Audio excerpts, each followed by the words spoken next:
What's up, everyone? I see you in those comments. I see y'all. How y'all doing this morning? We coming in, y'all. We coming in.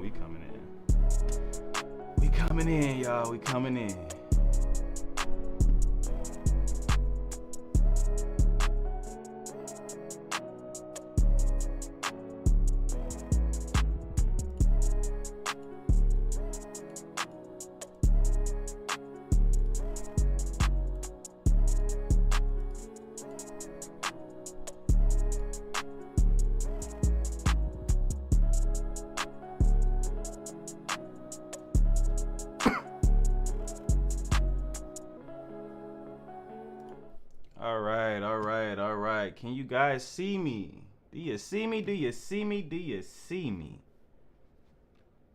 What's up, you all? How are we doing today? Y'all feeling good today? Y'all ready for the moment we all been waiting for?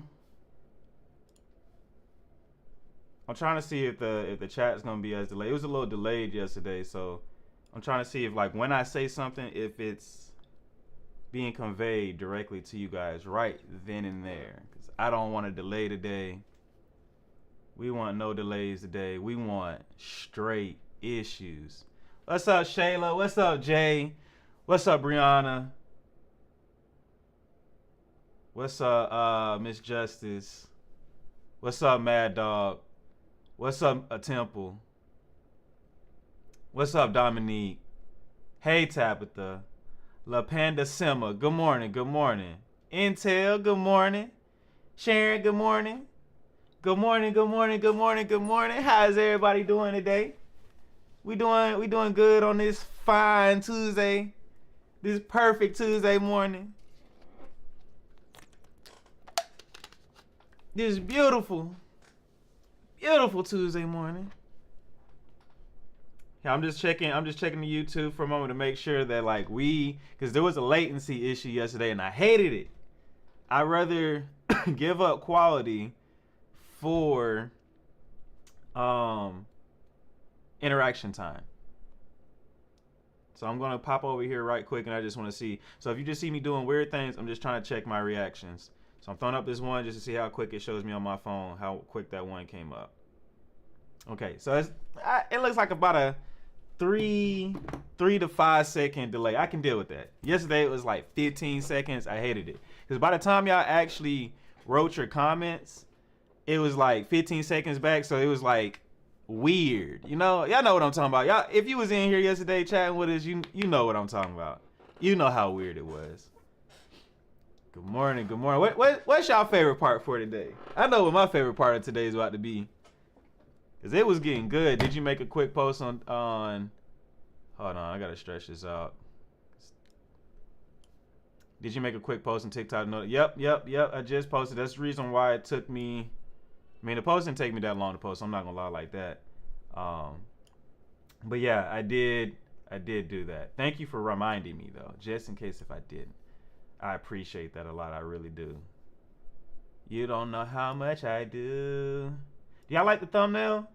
Did y'all like the thumbnail? Was it helpful to have it how I had it set up this morning? I'm trying to use the YouTube features as much as I can, but I wanted to know, did the thumbnail catch your attention, and did the notify me work, and did presetting it for the event help you come into it easier? Did it make your morning a little bit easier?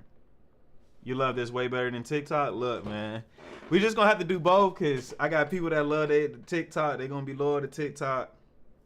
I'm not loyal to TikTok. I also don't think TikTok will be around after November, but we'll find out.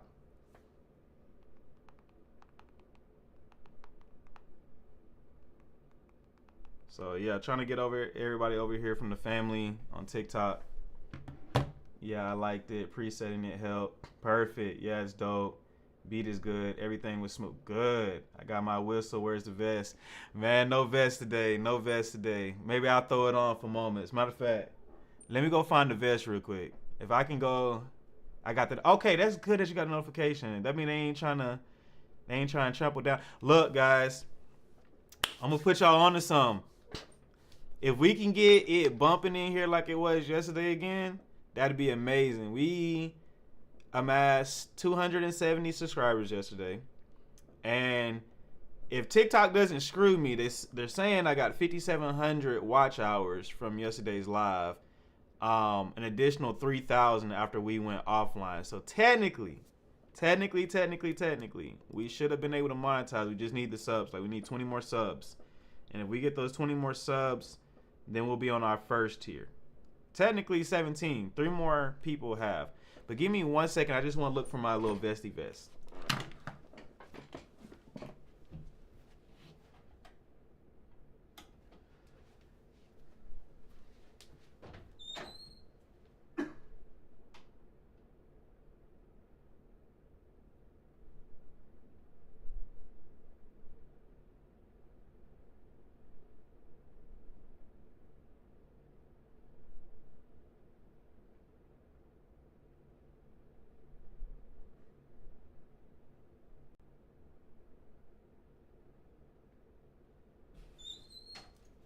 Yeah, we flagging today. Yeah, we got the vest. So just in case, we need a little bit more excitement. But I'm glad there's 41 people in here, man. We haven't even started the day. Know how dope that is? We already in here rolling, y'all. Y'all clutch. I was having a conversation with a couple people yesterday. It was like, bro, it's the way that things work sometimes. It's just, in the better of your favor. Cause I ain't gonna lie to you. Had we started on YouTube? Yeah. Did we transition to TikTok? Yeah. Did things work out perfect on TikTok? Yeah. Never would I imagine that I would have used the TikTok stuff to be able to get into here. And I'm glad. Like, I didn't try it. I didn't force it. It just happened because Woody wanted to drop the F-bomb. I heard he can still go live, which is even more crazy to me. I'm just like, damn, TikTok. So it's about who got the bigger following that don't get banned or not. Got it. But the good thing is TikTok hasn't tried to... Oh, they didn't let me post my... I'm finna say they didn't let me post my video, y'all. Good morning, Crystal. Good morning. Yeah, hit that big thumbs up for me. Let's at least try to go ahead and get us up to at least 20 likes. I ain't gonna say everybody gotta hit that like button, because I know everybody ain't gonna hit it. But if we can at least get 20. We at 10. We can at least get 20 in here. That'd be lovely. It's your company plus the chat. Look, the chat makes it. I am just a vessel, but the chat is what makes everything lit. Like, definitely. Good morning, Stephanie. Good to see you over here from TikTok in the YouTube world. You like it over here? I'm glad you like it over here. I'm glad that this is a home, a community, a safe space for us all to witness, unfortunately, injustice. But it's great. It's definitely great. Hopefully. Now, this is a place where I really can drop the movies at. Thank you, DeAndre. This is the place where we really can drop the short films at. And there is no, oh, I need you guys to donate. Like, nah, I just need y'all to watch it and share it and like it. Like, dead ass. To be honest, I don't even know how I ran across your TT, but definitely glad that. Hey, Shayla, I'm glad you ran across it too, man. We be buzzing now on TT. Don't get me wrong, we be over there bussing the algorithm over its head. And I guess TikTok was just like, hey, you gotta slow down, young pimp. You doing too much, man. You messing up you taking too much of the energy away from the other creators in your space. You low key, you know what I'm saying, you killing everything around it. You gotta stop, young bull. We gotta slow you down for 3 days. But after them 3 days, they better, man, look, everybody better enjoy them 3 days.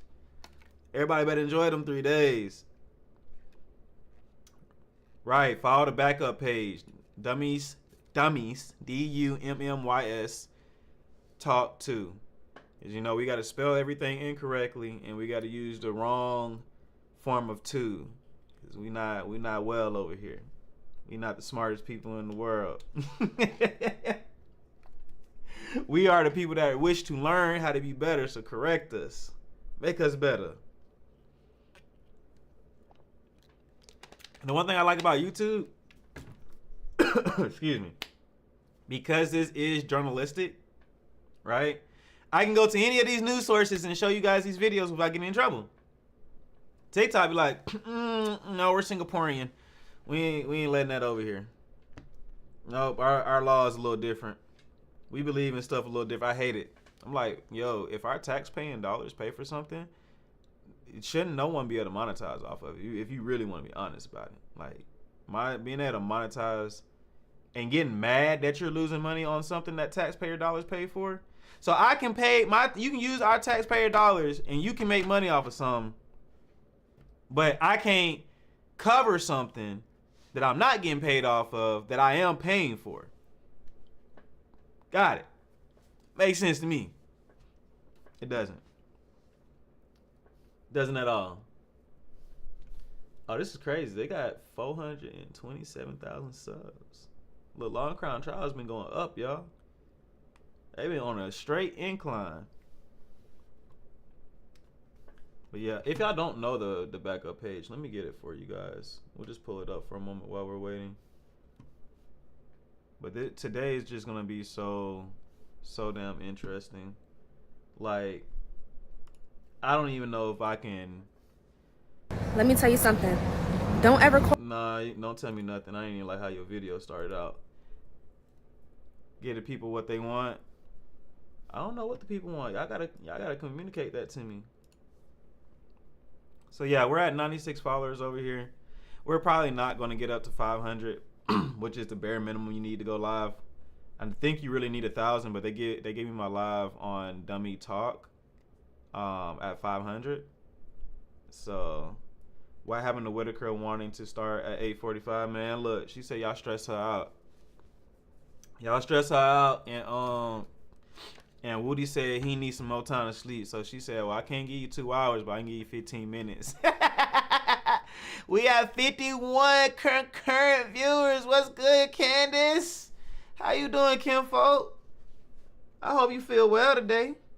I hope you feel well, because we finna cause a lot of hell. Hey, I like rhyming things. It sounds good to me. So yeah, I dropped the video, but I think TikTok gonna try to, I'm like, oh, you trying to push people over here to your other channel? You supposed to be on punishment. Like, nah. Sup, Gabriel? Good morning, good morning, good morning.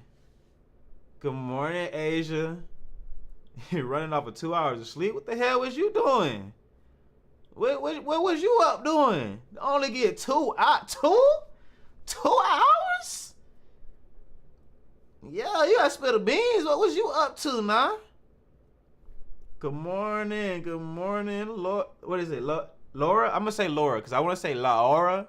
I feel like that's wrong, so I'm gonna say it's Laura. If I'm saying it incorrectly altogether, I'm just call you Miss B.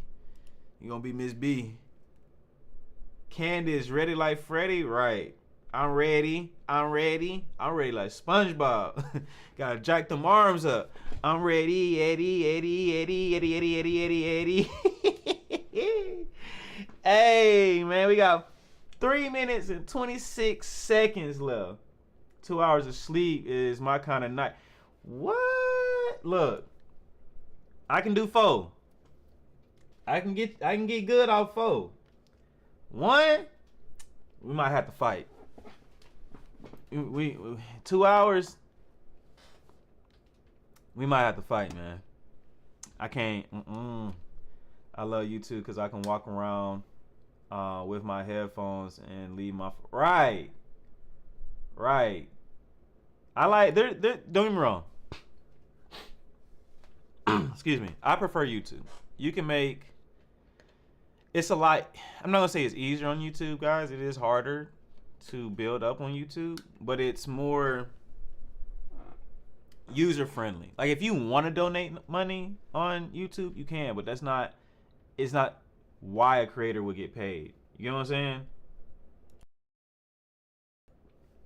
The reason why a creator gets paid on YouTube is just because you support the person, you watch their videos.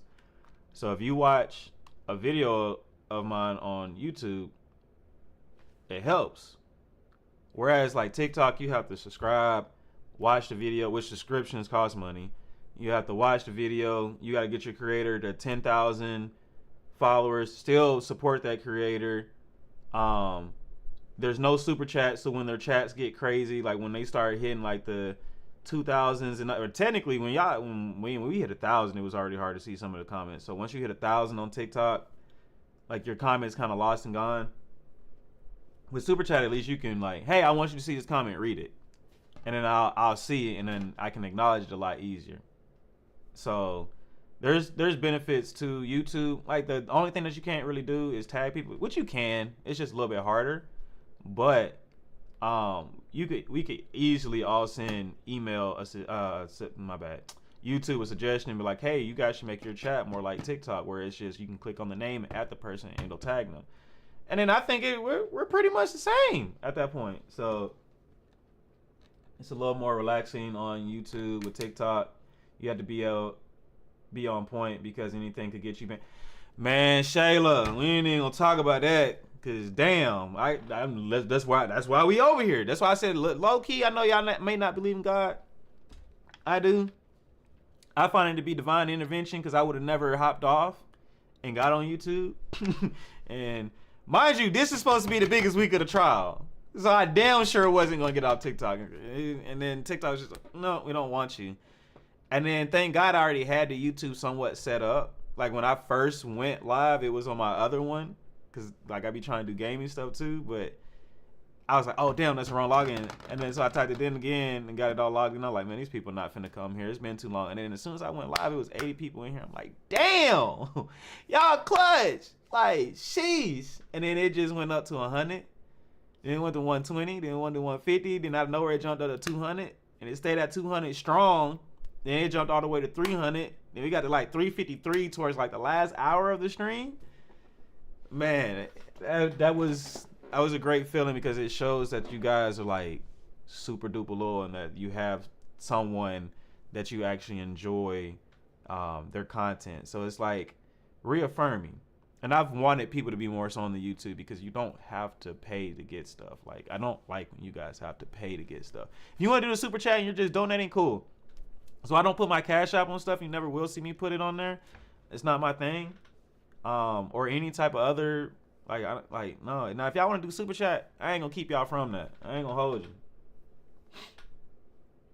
you. I like YouTube better. The only thing I don't like is we can't do a panel.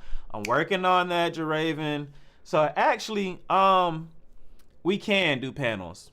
I just have to do an extra step. So we either have to go to the Discord or a Yard Stream.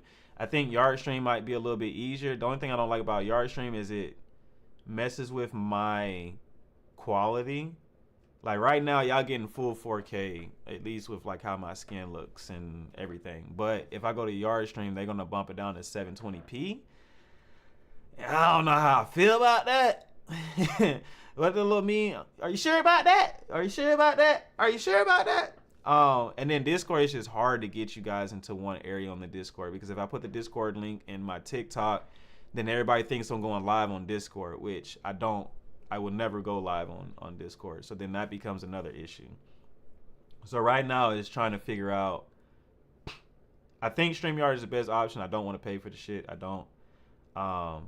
But if we monetize YouTube, then I'll look into it. But I may try it today. What I may do is on our lunchtime around noon, I may hop off again. Try to figure out Yard Stream. And then hopefully you guys don't have to make accounts. You can just hop into my room. And then y'all can just come up and do a panel that way. But I think I can do the panel that way. Good morning, Lakeisha. Good morning, Sasha. Good morning, Jasmine. Yeah, I'm ready for Steel too. I'm ready for them to go ahead and get up on here, man. We running behind already. Let's go to Fox, see what they doing. I prefer Fox stream messed up yesterday for some reason, but I prefer Fox over Long Crime. Sorry, I don't like Fox News, but at least for this trial, Fox has been on it more. Lord, I made it to you too. Let's go, Victoria. That's what I said. TikTok, force your hand. Let's come together. Right, Self-Made. And I appreciate you, Self-Made. We mess with you. Yes, I appreciate it. Make sure y'all like the live. Yes, like it, like it. You got the vibes, cousin. Hey, look, we trying. Don't be shy. Put it. Hold on, I'm a little confused on that one. You gotta say it again for me. Cook out at Dummy Tots. Look. I'll put it this way. I can afford pizza on TikTok. We might be able to afford that lobster and steak over here on YouTube while y'all playing. Hey, because your energy is dope and you not clout chasing. I've been locked in with, man, look, I'm not a clout chaser. I hate that shit low key. Good morning, Day. Good morning. Mad Dog. I didn't promise this no steak. I said pizza. I said we can do a pizza party. I can get y'all 1 or 2 slices. At least off the TikTok bag for sure. See, if we all send each other $1, we make more than the poor jurors today. Lord, you right. You damn sure right. Look, don't be lying in here, Mad Dog, talking about I promised lobster. When I said give me the 10,000 on TikTok, we do a pizza party. Damn. Y'all trying to tax me, man.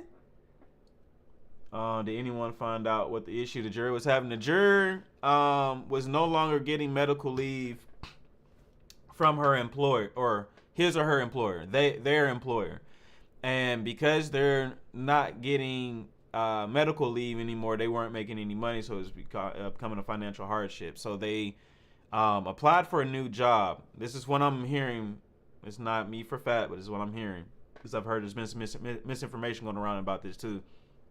But that the juror got a new job, but the job is in another state, so the juror no longer can participate in court.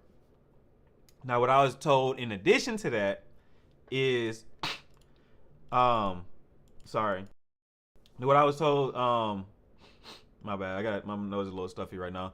What I was told in addition to that is other jurors brought up issues after that issue was announced. So we're hoping that more jurors are not dismissed, because then guess what? That's a mistrial. And at this point, I don't want a mistrial. I don't think the defense wants a mistrial. I don't think they do.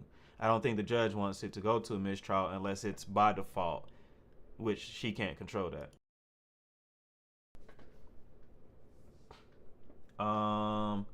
Three juror? Damn. The cash out. I said put it. No, I'm not putting it. When we can do super chat, y'all can. If y'all want to support through that way, you're more than welcome to. Juror got a job out of state. Right. Good morning, Aisha. They better treat my man. They finna do Woody bad today.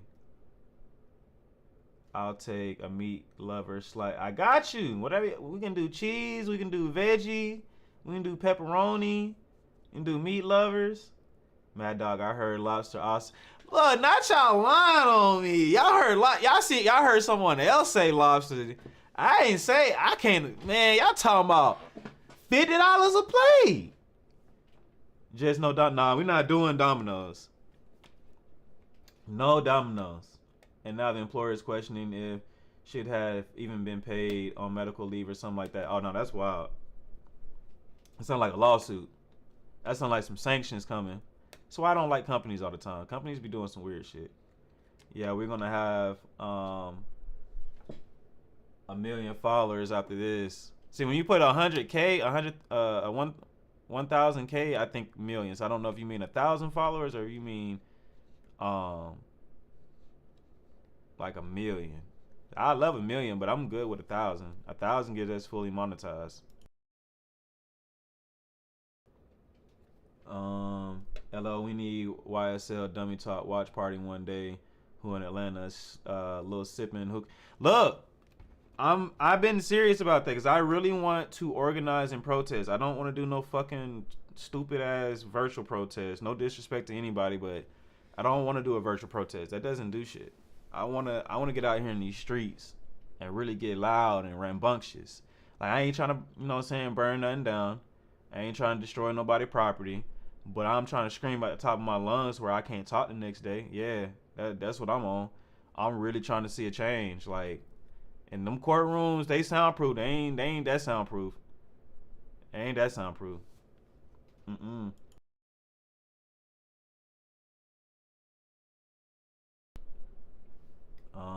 At this point, they're gonna lose everything they worked for it. Man. Good morning, Keisha. Good morning. I want to at least get through cross before a mistrial. I don't want one. I want to hear about the bodies. I want this to go all the way through. I really do. All right, let's hear it all. If the other mobs could help with the clips from yesterday, I can't find all the gems. Right, guys, if y'all see a moment, there's like a little thing on TikTok where it has like little scissors. If y'all see a moment that y'all like, oh, this was hilarious, please hit that little clip mark, save it, send it to me, whatever. Like, I'd greatly appreciate it, especially if, like, mods don't have to be the ones to do it. Everyone can do it. But I would love that. Repost it on your page, too. Like, let's really build this. Repost it on TikTok, repost it on YouTube, repost it everywhere. Like, I appreciate you guys all in advance. Thank you for the subscribe. Thank you for becoming a part of the kinfolk. If the other one, Woody literally asked love for money after she said bless you yesterday. Anybody hear that? No, I seen him look at her and be like, why you looking at me like that?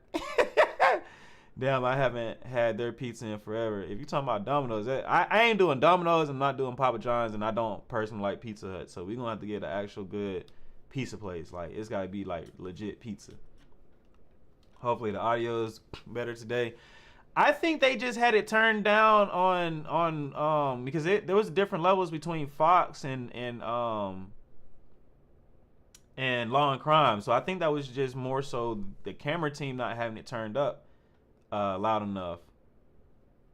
There are multiple jurors having hardship. Hell, I would too. We've been in this for 9 months. Out $25 an hour. I might not even be having a financial hard time, but I'm having a financial hard time because I can't live the way I want to live. Man, people like doing stuff in their life. Hey, $25, bro. I can't live off $200 a day. Like, I mean, I could, but I wouldn't want to. You know what I'm saying? Look on Sylvia's page is on. I refuse. My question to you is this. Wow, During the time you were speaking with your lawyer, we're behind? The fuck? no court reporter, did District Attorney Hilton tell you that if you testified that you were involved with the Donovan Thomas murder, you would be locked up or arrested? You can't ask me that again? Yes, sir. When you, your lawyer, Ms. Bumpkus, and District Attorney Hilton were speaking, the three of you, just the three of you, did District Attorney Hilton tell you that you would be arrested, locked up, whatever the words are, if you testified to this jury that you had anything to do with Donovan Thomas's murder? Yes. Okay. Did District Attorney Hilton tell you, with you, Ms. Bumpkus, and District Attorney Hilton, no one else, that if you invoked your Fifth Amendment right, meaning I'm not testifying, you would be locked up or jailed? Yes.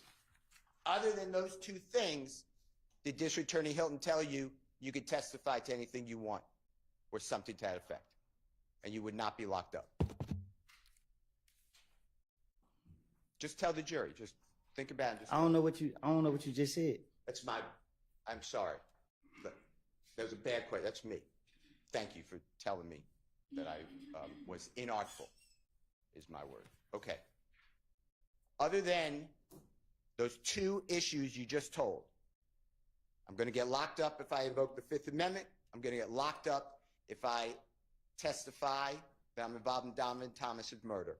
Other than those two. So if you don't say those two things, then your use immunity kicks in and you would not be locked up for anything else you testified to. Is that how you understood it? Yes. Okay. Now, did you ever ask District Attorney Hilton, why can't I testify if I'm sworn to tell the truth about being involved in Donovan Thomas's murder? Did you ask her why did she exclude that? What you mean? Did you ever ask any question to District Attorney Hilton? Let me ask you a different one. Did you tell? It wasn't no question. We was talking. Okay. And we were going back and forth. That's what she said. Objection. That's fine. That's fine. Sustained. All right. Let me ask you some questions. I'm going back to. Still messing up a little bit, ain't he? I need him to shake that sleepiness off. Your interviews or interrogations or meetings, whatever the right word is, between you and law enforcement, whether federal, gang, homicide. Okay? I'm going back to those that we saw the recordings for January 11th, 2015 with Detective Thorpe. Do you remember that? Mm-hmm. Okay. And we say, it's just for the yes. court. Okay, thank you. The jury saw the meeting or interrogation, whatever, the conversation on January 28th of 2015. Do you remember that? Yes. The jurors saw the meeting or conversation on February 20th, 2015. Do you remember that? I remember all the interrogation that they showed me. Okay. And then the last one would be February 21, the next day, 2015. Do you remember that? Yes. And I misspoke when I said the last one. The last one's really June 10th, 2015. You remember that one? Yes. Okay. I'm referring to those, and I'll make it clear which one I'm talking about. But I would like to talk to you about what you said in those different statements, and then if it was a lie, and then whether the police, the district attorney's office, the federal authorities ever came to you to say that we can or cannot, the words corroborate, but that means we verified what you said, okay? Or didn't verify. That's what I'm going to ask you. A whole series, okay? All right. If I'm losing you at all, Mr. Copeland, it's me. All right. Let's start with, and this is going to be, Your Honor, Jeffrey Williams, or JW240A. It's in Elisa, and it's State's Exhibit number 378YE, already in evidence. It's June 10, 2015. Interrogation, and Your Honor, the times are 10:36:34 a.m. through 10:36:42 a.m. And Mr. Copeland, do you have you might need those. What I'm going to ask you is these are a series of conversations with the with the police, different police officers, detectives. Mm-hmm. And I'm going to go over what you said, and then I want to talk to you about that, okay? The first one that I just announced is the detective asked you, what started it off? Was it really about a windshield? And you answered, no, nut and thug, it's something personal against each other. I want you to hear that, make sure that's what it said, okay? What started it off? Was it really about a windshield? Nope. Nothing thug had some person against each other. Okay. What I said, was that accurate or fairly accurate? This what I heard. Okay. And what you're saying there, you're being interviewed, if you can tell, that's Detective Dennis, and you heard Detective Gaither's voice. Is that fair? Yeah. And you recognize this as June 10th, 2015 meeting. Is that true? Yeah. Okay. Now, at that point,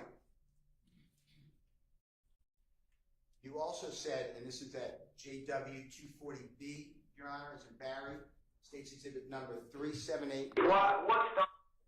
YE, and it's at time 3:13:02 p.m.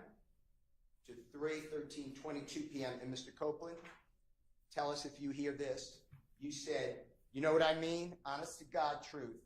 I asked why they didn't kill Kel.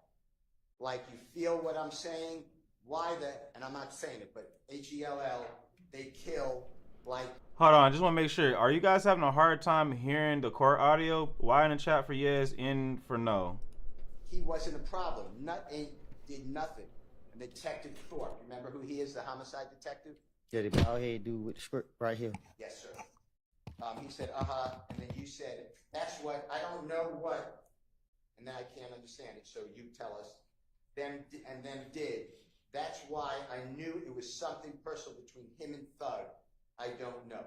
Just listen to it and tell us if that's what it says, okay? I mean, honestly, Thug, why the hell did they kill Cam? Like, you know what I'm saying? Why the hell they kill? Like, he wasn't a problem. Nothing did nothing. Like, I don't know what they done did. I knew it was something personal between him and Thug. I mean, but what was personal between him and Thug? I don't know. Okay. The next one is JW240C is in Colette. State's Exhibit number 378YE from the June 10, 2015 interview, 10:36:47, Mr. Copeland, through 10:36:51. And it's you saying they fell out before me and Cal got into it. And the they, if you need any type of listening to it more, I believe, and you tell us you're referring to Jeffrey and Mr. Donovan Thomas, okay? And tell us if you need to hear more of it. They fell out. They both, me and Kid got into it. Is that what it says? I didn't hear it. Can we redo it, Your Honor? Is that okay? They fell out. They both, me and Kid got into it. Does it say that they fell out, meaning Jeffrey and Mr. Thomas, they fell out before me and Cal got into it? Is that what you heard? I just heard something about me and Kill. I didn't hear what I said before that. All right. Well, the jurors can make a determination, but that's great. Whatever you hear, okay? The next one is JW 241A. That's states Good morning. Good morning. 378Y. A is in Elisa. That's at 3:01:37 a.m. to 3:02:52 a.m. And Mr. Copeland, this is January 11th. This is about 6, 7 hours, 8 hours after Mr. Thomas has got the big shot. Okay? So this is the morning of January 11th, the next day, Sunday morning. Okay? 2015. And Detective Thorpe, remember being with him that day? January 11th, 2015? I don't remember the date, but that's who questioned me. Okay. And on here, just tell us if you hear the Detective Thorpe saying, what made you want to pull you into this situation? And you said, me and him had a problem in the club. Kel, they say, is the little brother. Me and him got into it at the club, probably about no longer than 4 months. So 4 months before January 2015. Just listen to it, make sure that that's what it says, okay? Tell me exactly what you know dealing with this situation. Like now, without everything. Tell me everything. What made you want to pull you into this situation to happen? Okay. Me and Kel. You know what I'm saying? Me and him, we had a problem in the club. Yeah, I don't think it's playing through the speakers. Oh. Okay, well, IT's here, and there's not anything I can do about that. Yeah, they say this the little brother, but I thought they were just saying that, but they said they real brother. Okay, let's stop for now. They're here, and maybe they can fix it, even though they had all week last week, and it didn't get fixed. We thought it was, but it's not. So I'm going to excuse y'all.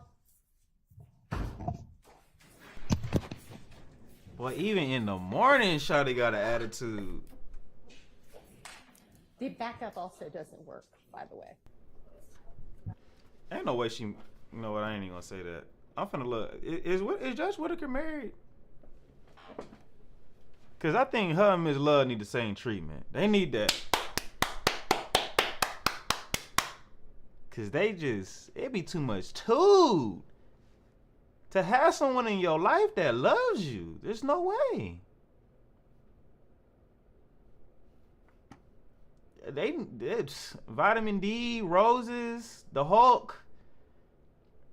They need to go to a S store or something. They need to find some type of solution. Well, Thug looked like a nice young man today. Look at this guy.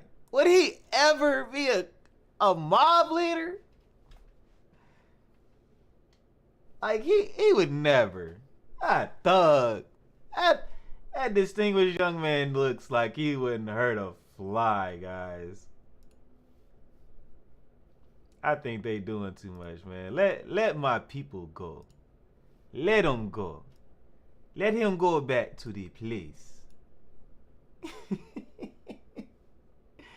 She's always so. That's what I'm saying. Well, either she on the verge of divorce with her husband, or he not, or he busy.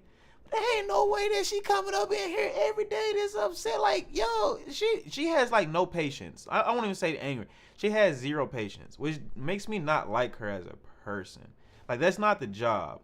Judges can have patience. Judges can have professionalism. What didn't she say? Candor to the court? Where's her candor at? Like, no one wants to work around that. I don't care if you're the judge or not. I don't care if you're the CEO. I don't care if you're the president. You should never be that quick to snap. That's just as bad as the person in the hood that got an attitude and is going to fight you just because you call him, you know what I'm saying, one word wrong. You're no better. You're no better. She should be mad. This is ridiculous. Not this early in the morning. It's not that. Look, if you understand technology, you know technology doesn't play by anybody's rules. That's why, like, when I'm on set and I see certain people get flustered because sound is taking a little bit longer, like, it's technology, bro. Technology is not flawless. Nothing about technology is flawless. If it was, then everybody would be able to do it. Because there wouldn't be any need, and not everyone can fix it. Like, I don't care if you're trained in it, unless you sit there and take it away, break it apart, and rebuild it again. And then you still not. There's something that's gonna go wrong. Like, that's why on set days, right, we pre-plan for mistakes. And to be honest with you, the people who get hired the most are the troubleshooters. Like, if you might know how to work the camera, right? But if you can actually break it apart and rebuild that camera, you're more likely to get that job than someone who's just really good at the job. Because most of the issues is taking stuff out. Like, I know you guys aren't going to know what this is, but there's this thing called a tear deck. What a tear deck is, it's a little piece that you put on top of the camera that sends a wireless signal out to a monitor. That way your producer or director can look at it directly. When I tell you, a lot of directors don't even like using those things because they go out so much, but there's no way you can hardwire everything on the set because of movement. Now, if the camera's not moving, then it doesn't matter. But that's my whole gist of it is you almost need this piece of equipment that is very unreliable at best. Directors, a good director and a good producer should never get upset at those issues. And that's what I'm saying. If the only producers and directors that get upset with those issues are the ones that never had to deal with it on their come up. This is why, for me personally, if you haven't worked your way up from the bottom to get to this point, you should not have that position, that title, because you're not empathetic to the reason why these things would happen, right? And you could also easily bullshit it. Judge Whitaker, not her being a judge, doesn't need to know how to work mics, but she should talk to the AV teams and be like, hey, why is this an issue? Is there something, like, teach me, like, know a little bit more. That way maybe you can be knowledgeable about why it's like that instead of just being very short. Like I said, people are very short about things when they don't know or understand it. And that's what I don't like. Like, she has no patience for something that she doesn't even understand to be empathetic towards. Come on, dummy. I've been here for a week, so we're with this same problem. It happens. Again, unless the court is going to go buy completely new equipment, there's nothing they can really do to fix that. Like, that's not how AV equipment works. Like, AV has its own mind. And they don't pay them people in the courtroom enough to be qualified to know this. Like, I can tell by the mics that they have in the courtroom, they're cheap. They're cheap goosenecks mics. Go look up a gooseneck on Amazon and see how much it is. We talking about good mics. The mic I have, hold on, I'm gonna show you guys. This mic right here, it's my boom mic. You see how clear it sounds? Because it's right up on me, it sounds even better now. This is a $1,200 mic. Sennheiser, $1,200 mic. Guess what? Sometimes some things go wrong with it. Now, because I always have it. Sorry, I know that's annoying to hear it click and plug. I'm sorry, I probably should have muted it. But even with my mic, right? Like, there can be issues with it. Like, this is a very cheap mixer. This is about $300. Probably. A good mixer is $5,000. I have a lot of issues out of this. I know how to work it so I can finesse it, but unless the court is gonna go spend $5,000, technically about $200,000 to $300,000 on an AV system, those problems will never be fixed. And court is just like a church. They're very cheap about what they spend on things that they feel like are not a direct causism of what makes their money.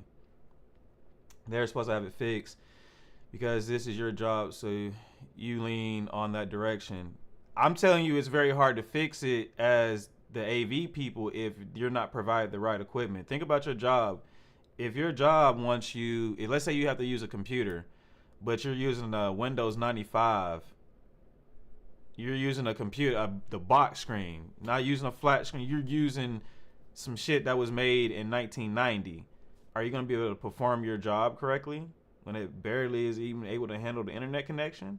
So that has nothing to do with me being in that field. Me being in the field just means I'm understanding to why things break. Cheap shit breaks. Y'all, Georgia ain't spending no good money on camera and mics. Look, they don't even have to pay for the cameras because they had the production people come in there. The media comes in there with their own cameras, and they're cheap as hell when they buy stuff too.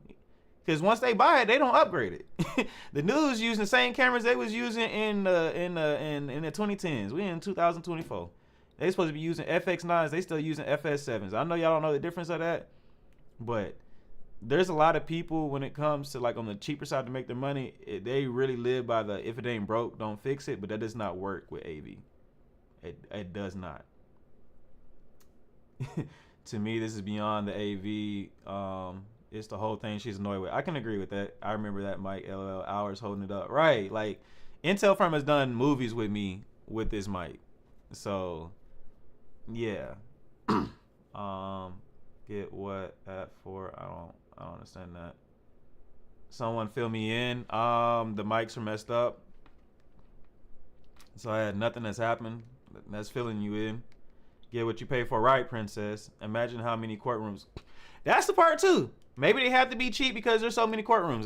Because then that you talking about one courtroom, $200,000-$300,000 to tech out the right way, and then let's say you got 10 of those. That's $3 million. Y'all taxpayer dollars. Boom. They're not investing no money in the mic, and she asked the state to get better qualified experts. But look, Sabrina, excuse me. If you don't get better mics, if you don't get better mixers, if you don't get better preamps, then you can't be mad as a judge when the shit goes down. That's especially at the people. Like, that's how people lose their jobs, when people like her don't understand the position. And that's not fair. Like, fuck the judge. Like, if you don't understand everybody's career field, then you should have patience. I could get annoyed with the AV team because I'm like, no, y'all full of shit. This is what's supposed to happen, and this is why it's not working. I can catch attitude. But the judge should be very patient with the people that she doesn't understand their job. Just like, here's an example. Your garbage doesn't get picked up. Let's say your trash man runs every Wednesday. Your garbage don't get picked up on Wednesday. Instead, it gets picked up on Thursday. But you're pissed because every week it was picked up on Thursday. But you forgot that Juneteenth was on Monday, so therefore it was going to come on the next day. But because you don't identify or recognize Juneteenth as a holiday, doesn't mean that trash company doesn't. So now you're upset and frustrated, trying to cuss these people out on Thursday for being late on picking up the trash, and then they tell you, well, lady, we don't work. You should be empathetic because you did not understand. That's what I'm saying. So if you can't be empathetic to what somebody else has going on in their career field, all I'm saying is don't expect the same empathy on the back end, because then somebody might trash you because they don't understand your job, which we've seen it happen. We see it happen with servers all the time. Where is my food? Well, the server doesn't control your food, sir or madam. The kitchen does. But the server is the one that has to deal with everything. But now the server's got to take your bad mouth, bad attitude, lack of understanding because they've never been a server. They came from a nepotism family, so everything was handed to them. So now you don't understand what it means to be a server. Now you think the server is the reason why your food is late. No, it was the kitchen. Now there are sometimes it is a server's fault. But you can tell when it's the server's fault because if you don't get your drinks within the first 2-3 minutes of you sitting down, you know that server probably sucks. But if you've gotten your drinks early, you've gotten your bread early, you've gotten your appetizers early, but everything else is just going wrong, it's the kitchen.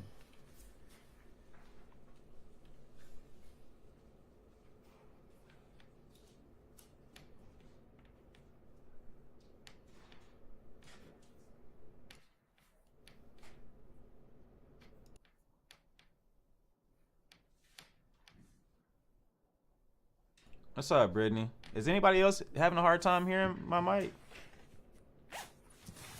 Chip the trucker said he is, but I want to make sure anybody else, y'all can hear me fine, right? Miss Hilton looking at him like, Hilton, stop that. Stop that, Hilton. Look, even still looking at her like, what is you doing? She is so annoyed with him. Look, hold on. Tap, tap, tap, tap. Y'all see my cursor, right? Tap, tap, tap. Body language, the way she's standing. Still was just looking at her like, she really hate Woody, bruh.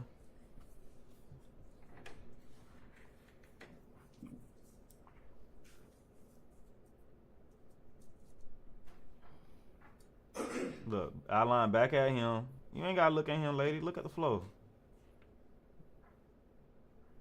Look at what the hell you got on.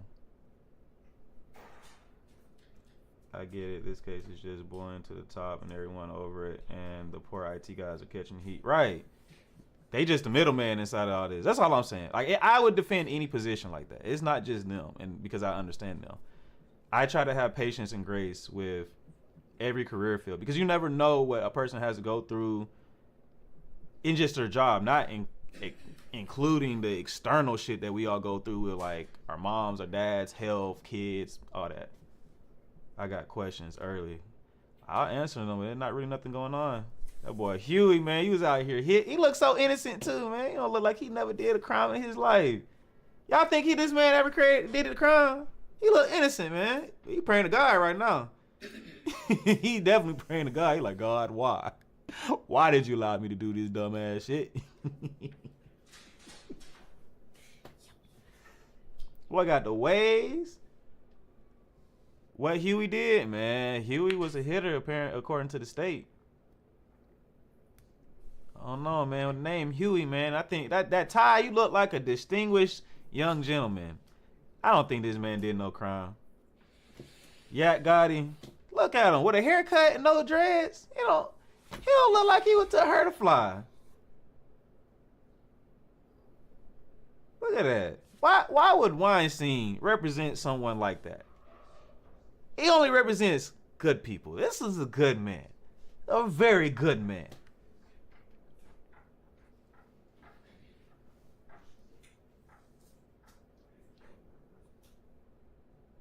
I don't know who this light-skinned cat is. He knew. Oh, there go y'all boo. There go y'all boo in the back. Lil Rod, arrested at 11 years old, now 20 years old. Been sitting on a M for 9 years, I believe. But he's getting an appeal. But still got to fight for his life in this case that I really haven't even heard his name in. He's Lil Rod. He was locked up at 11 years old, y'all. For an M.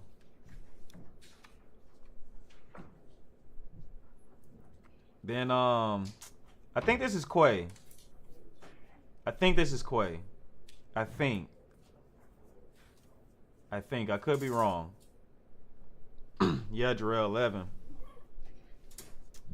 years old, man. That broke my heart when I read it. I'm gonna put up, matter of fact, I'm gonna send, because I said I was gonna show you guys yesterday. Let me go ahead and send it to you. I'm gonna make sure I bring it up later.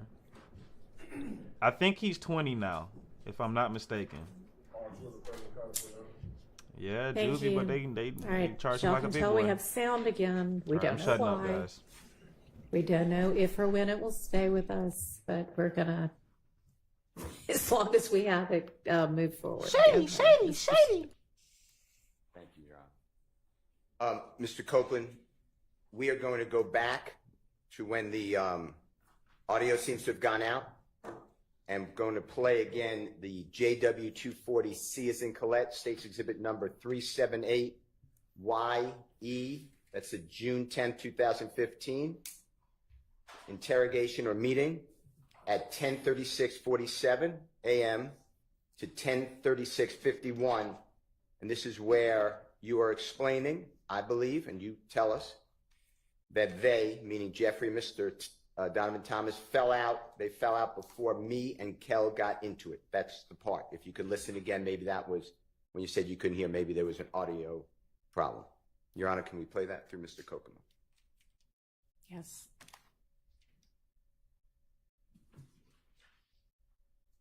Okay, I'm sorry if I got Quay and Huey mixed up. So who was the other guy? Because there's two Quays and there's two Lil D's. They both, me and Kid got to it. Was that better? Did you hear that? It was the same. Okay. All right. We're going to go on then to the next one, which is, again, the audio was out. So if some people heard it, they're going to rehear it. It's JW 241A as in Elisa, State's Exhibit number 378YA. This is January 11th, 2015 with Detective Thorpe. And this is from 3:01:37 a.m. to 3:02:52 a.m. Your Honor, if we may play that. You may. Tell me exactly what you know dealing with this situation. Like now, no, everything. Tell me everything. What make people want to pull you into this situation to happen? Okay. Me and Kel, you know what I'm saying? Me and him, we had a problem in the club. Is that him? No, this nothing. Okay. Kel, they say this the little brother, but I thought they was just saying that, but they say they real brother. Kel, K-E-L, K-E-L, Kel. Okay. Okay, go ahead. Little brother of nothing. Yes. Who you identified from the picture, which is Donovan Thomas. Yes, ma'am. Okay, go ahead. Me and him got into it in the club push. What day was that? It's just like every like a lot. Okay. So, but 2 months, 3 months, a year, how long? Yeah, about I'm saying no longer than 4 months. 4 months. So, Mr. Copeland, there, are you explaining to Detective Thorpe that you and Mr. Kell, you know his given name is, you know the name Kelvin Watts? Do you know that name? Okay. Nope. Okay. Kell, there you're explaining that you and Kell have been arguing, whatever word you want to use, for approximately 4 months before January 11, 2015. Does that sound like what you said on the recording? Yeah. Does that sound right? Smart, what you mean? 9, 10 years ago, going back, were you not getting along with Kell for approximately 4 months? So since maybe we'll say September 2014, does that sound right, what you told Detective Thorpe? I don't know what I don't understand. Okay. Let's just do it this way. You told Detective Thorpe on January 11, 2015 that you and Kell have been arguing since approximately September 2014. The way I got that is 4 months before January 2015. So you saying when me and him got into it? Yeah, approximately. That's what you told Detective Thorpe, and I'm asking you, is that true? Yes, me is what true? Maybe in September 2014, October 2014, November 2014, December 2014, beginning of January 2014. By that time, by January 11, 2015, you and Shell were arguing. That sound about right? I don't get what you're asking. Okay, it's me. It's my fault. Do you remember going into the police department, meeting with Detective Thorpe on January 11, 2015? No, what I'm saying is I don't know what you're asking me. Are you asking me when me and him got into it? Yeah, you and Shell got into it approximately, if you could tell the jury.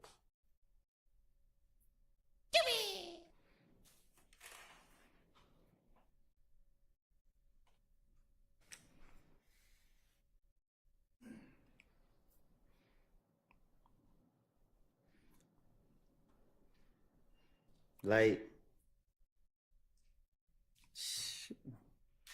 2014. Okay. Now, on June 10th, me and him was into it for a minute.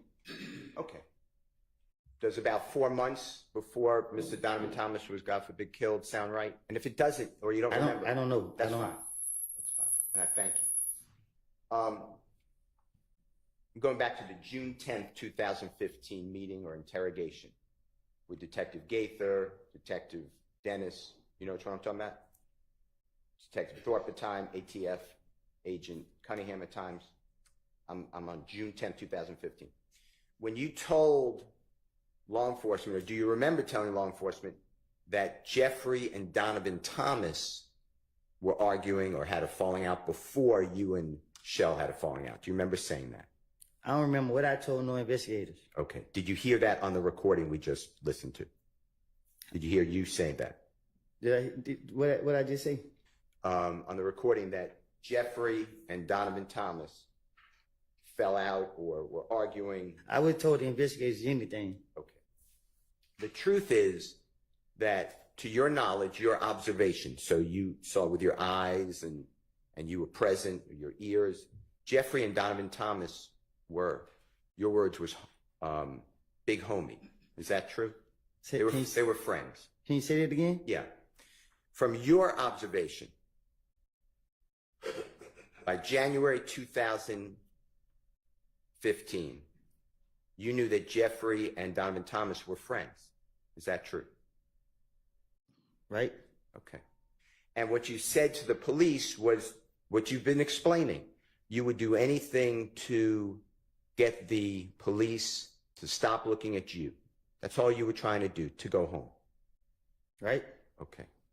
Now, were you present on December 4, 2014 at 250 Auburn Avenue in Atlanta? Do you know where that is? I don't remember nothing way back then. I don't know. That's fine. I'm going to show you, with the court's permission, I'm going to show you a photograph of the building, 240 Auburn Avenue. Your Honor, I'll mark this if that's okay with the court. Can I have 1 second, Your Honor? Sure. I'm just looking for a number. Who didn't get any red flower bomb? I completely agree Your with you Honor, guys. Going to mark it with the court's permission. It's Jeffrey Williams, 251. All right. And we will put it on the thumb drive again. Okay. If you can. Sure. It's about to come up. A building? So, do you I'm not just- have hard copies of these things? I don't have a copy of that one. Okay, well, show it to the witness before we publish it for everybody. Mr. Kokomo, can he approach, Your Honor? Yes. Thank you.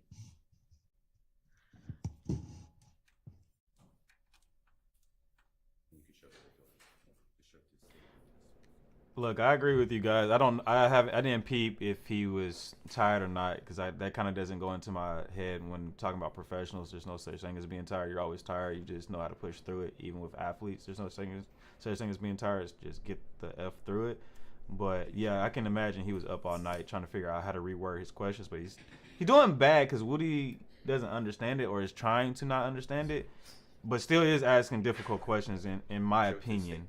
So he does need to figure out how to dumb these down to you're not smarter than a fifth grader.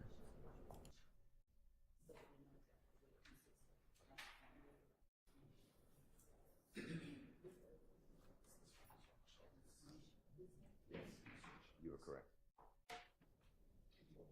May Mr. Kokomo approach Mr. Copeland again, Your Honor? He may. I'm not saying Steele's doing a bad job. He's just not asking the right questions to Whatever Woody. this is, screenshot. I also don't think Adams would have been a better option because Mr. Adams Copeland, just puts look at way this too much picture. pressure on Again, it's a people. more Adams is good for detectives. full view of that building that I'm referring to. It's business. This is the building. Like, I love Adams, but I don't even think Adams might have been able to dumb it down, but Adams is too like. Do you remember, and the date doesn't matter that much, but do you remember being present, or were you present, for the shooting of a music video on December 4th of 2014 at that location you were just shown by Mr. Kokomo? I had never seen that building, Okay, even today. okay, that's fine. Do you personally know whether Mr. Thomas and Jeffrey Williams were doing a music video on December 4th, 2014 in Atlanta at 250 Auburn Avenue? No, I don't know. Okay. Have you seen the music video, or do you know of the song In My Blood by Jeffrey Williams, Bloody J? Yeah. All right. Do you have any knowledge of where that was videoed, meaning the music video? And if you don't, that's fine. I don't. All right. You weren't present for that. No, I wasn't. All right. Were you present in Miami, Florida over the New Year celebration going from December 30th, December 31, 2014, striking into January 1, 2015? So it's going to be about 10 days before Mr. Thomas is, God forbid, killed. Do you remember being in Miami, Florida? Was I there? Yes, if you remember. No, I don't remember being there. Okay.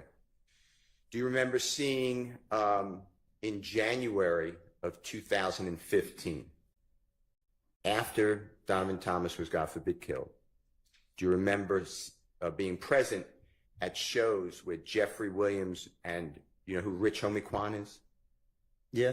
The performer, you know? Yeah. Do you know him as Mr. Lamar too, or do you know the name Mr. Lamar? I just only know Rich Homie. Okay. Do you remember seeing, after the killing of Donovan Thomas, seeing Rich Homie Quan and Jeffrey together What you mean? in Florida performing at shows? Were you present? You said when? At what time? Shortly after Donovan Thomas, God forbid, was murdered. So January 2015. Yeah. Okay. Now,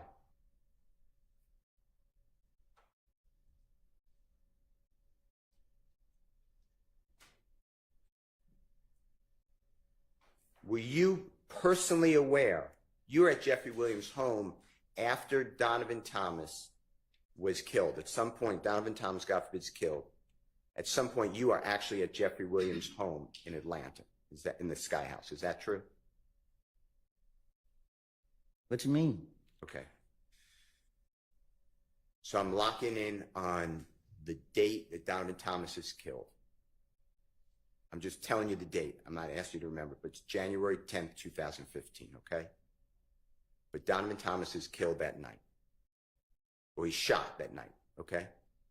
I'm asking you this. After he's shot, do you remember being at Jeffrey Williams' home at some point at the Sky House in Atlanta, Georgia? Man, my mind, I had blanked out. Too many people were calling. I can't remember everything that happened that night. Okay. Like, Do you? It's okay. I'm just asking questions. We're getting you're giving the testimony. It's fine.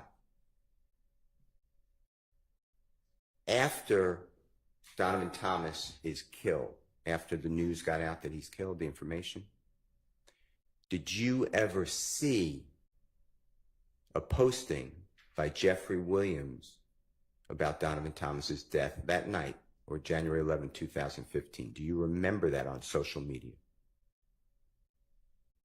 I don't remember that night. Okay. All right. Okay. Did anybody with the police department, the federal authorities, homicide, I'm including everybody, or the district attorney's office ever come back to you and say, hey, I want to talk to you more about Jeffrey Williams and Donovan Thomas falling out like you told us? Did they ever try to corroborate that? And if that's a bad word, I'm going to rephrase it. Once I got out? Anytime. Did they ever come back to you and challenge you or ask you about this conversation that you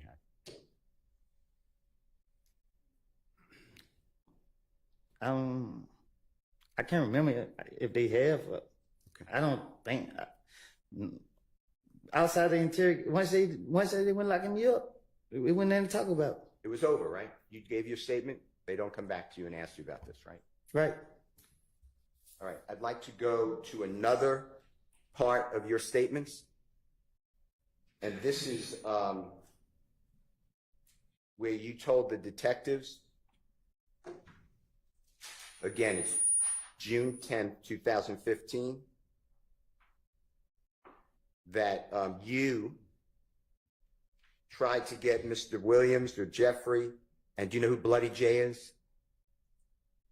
I heard of him. Do you know the given name Justin Ussery, excuse me? Who was it? That's fine. I'm going to use Bloody J, okay? Do you remember telling the police, and this is Your Honor, JW 240D, as in David, States Exhibit number 378YE. It's June 10th, 2015, meeting, interrogation, whatever, or conference, with law enforcement and Mr. Copeland. It's at 10:40:37 a.m. to 10:41:08 a.m. And Mr. Copeland, tell us if you hear this, okay? And if it's not, you correct us.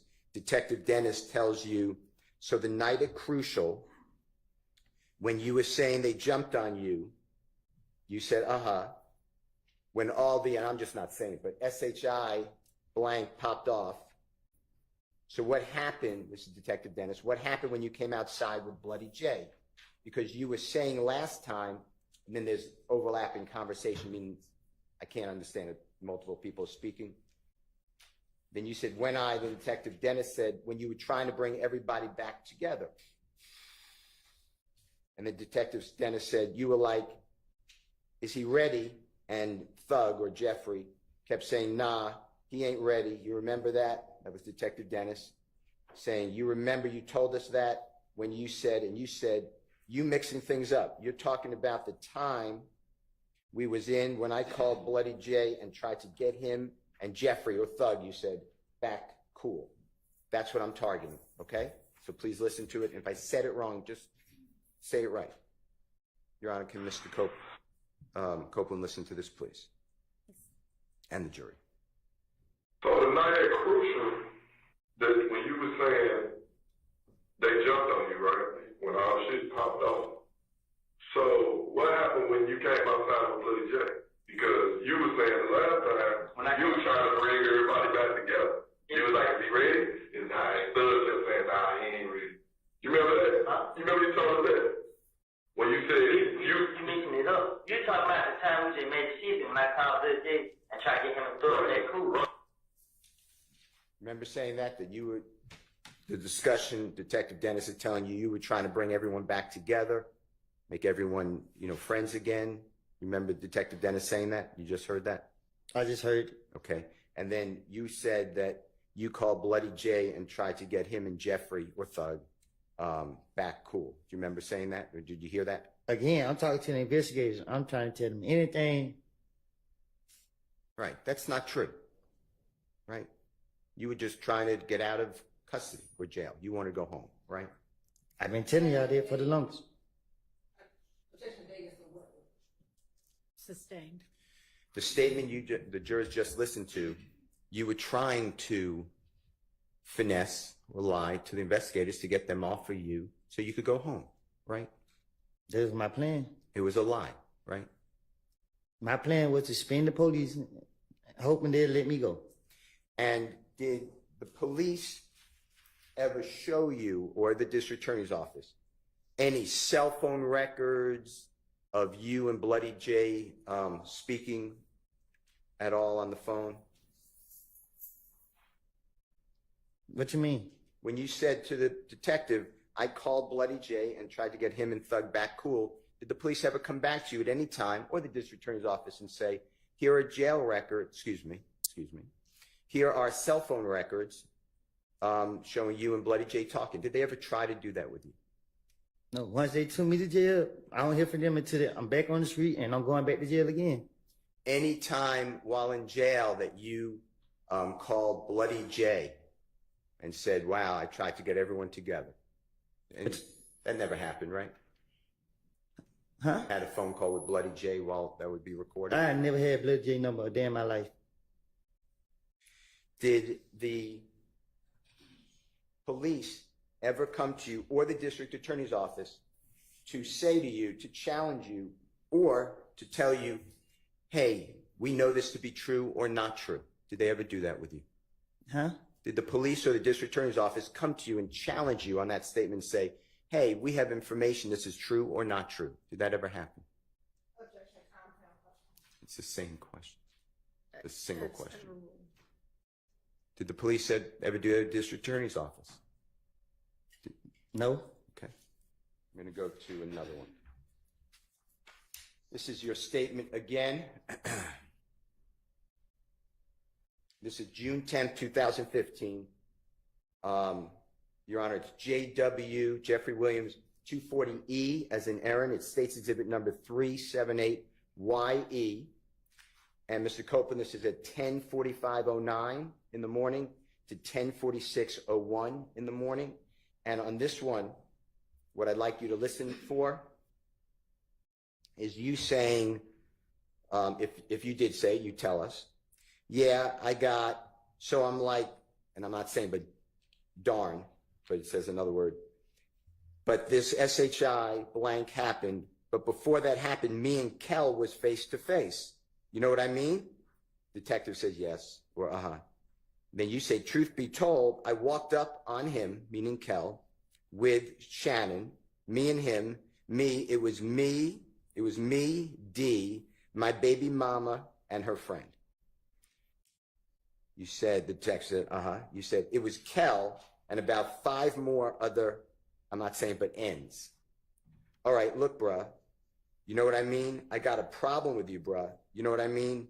This SHI blank here, we've been knowing each other. Detective says, right. And you say, I'm telling Kel that, bruh, this SHI blank ain't about them, bruh. You know what I mean? What the HELL? Woo-woo. We talked like, while me and Kel talking, Kel, you know what I mean? All this SHI blank really about Thug. The truth, this is the truth. So detective says, so Kel's beef is not with you, it's with Thug. And you say, yeah, it was with Thug. Detective says, well, then why he? And you said, it was a cover-up.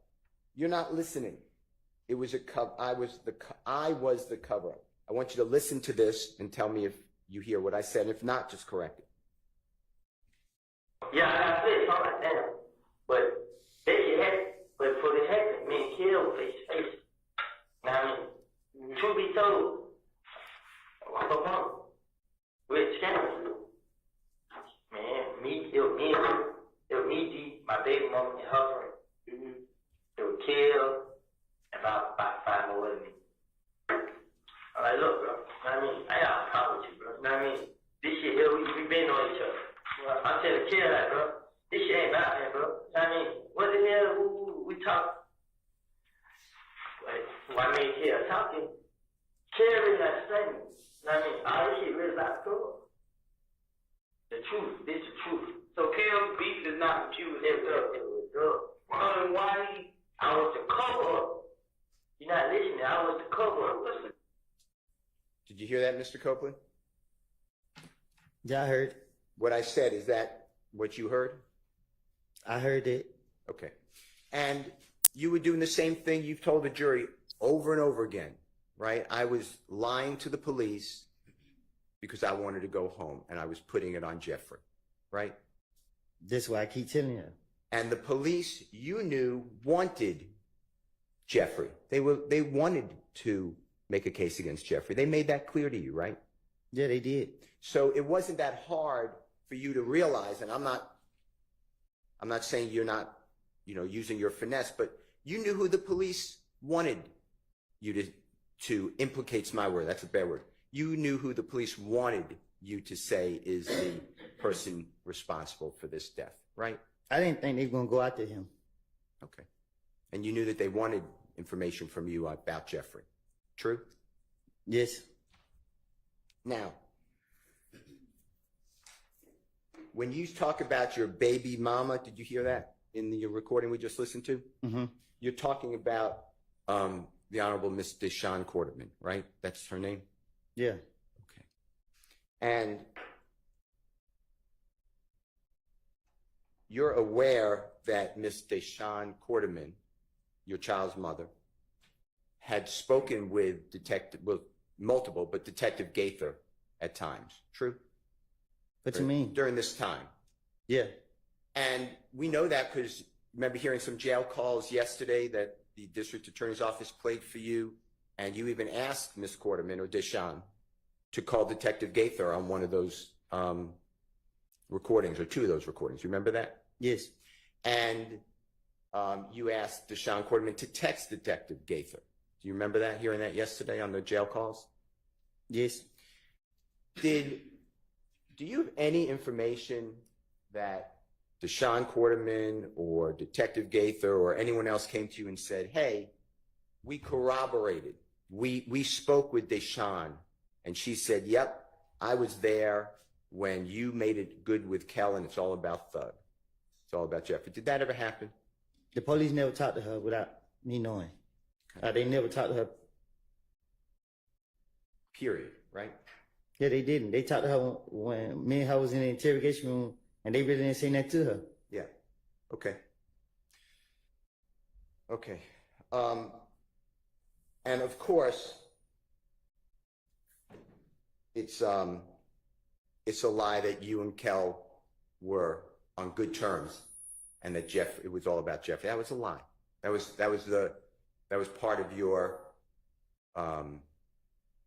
attempt to get the police off of you so you could go home. True? What you mean? That's why you said this, because you wanted the police to get away from you. You wanted to go home. Right? Okay.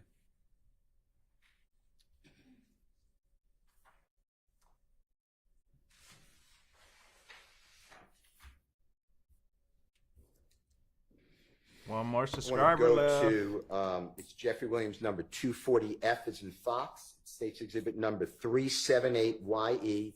Your Honor, this is June 10th, 2015. It's already an evidence meeting, interrogation conference, interview, whatever it is called, at 10:49:25 a.m. to 10:50:09. And Mr. Copeland, I want you to listen to this, that you are saying to law enforcement. So when they ended up leaving, we pull up at the studio. This N was there recording a song, me and Jeffrey. That song that we pull up tonight, he did that song. I mean, like, he did it so fast, like, damn N just shot at you, come make a song. So this is what I'm thinking, this damn, so we're up there chilling.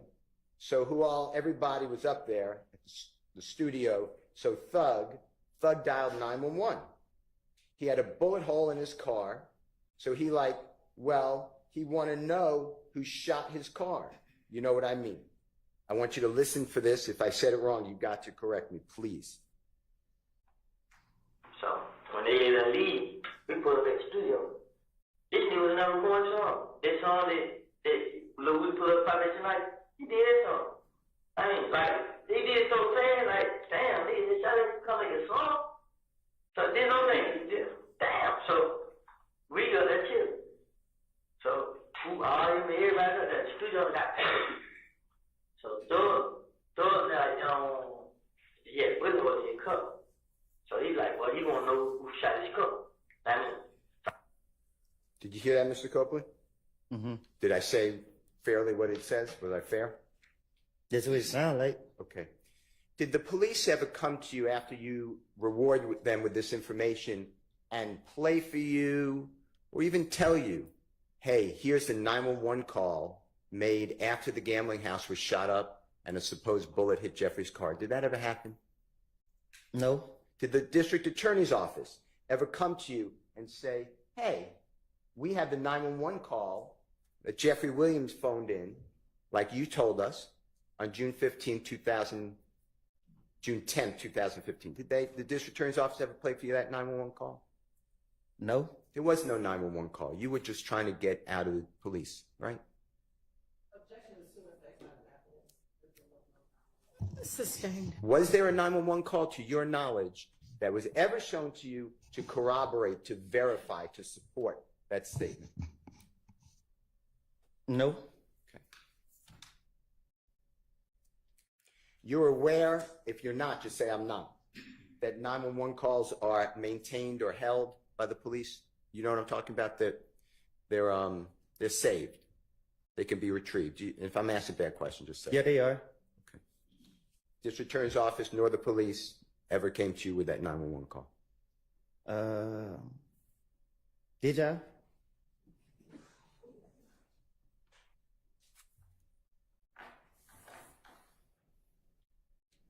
I don't know. Okay.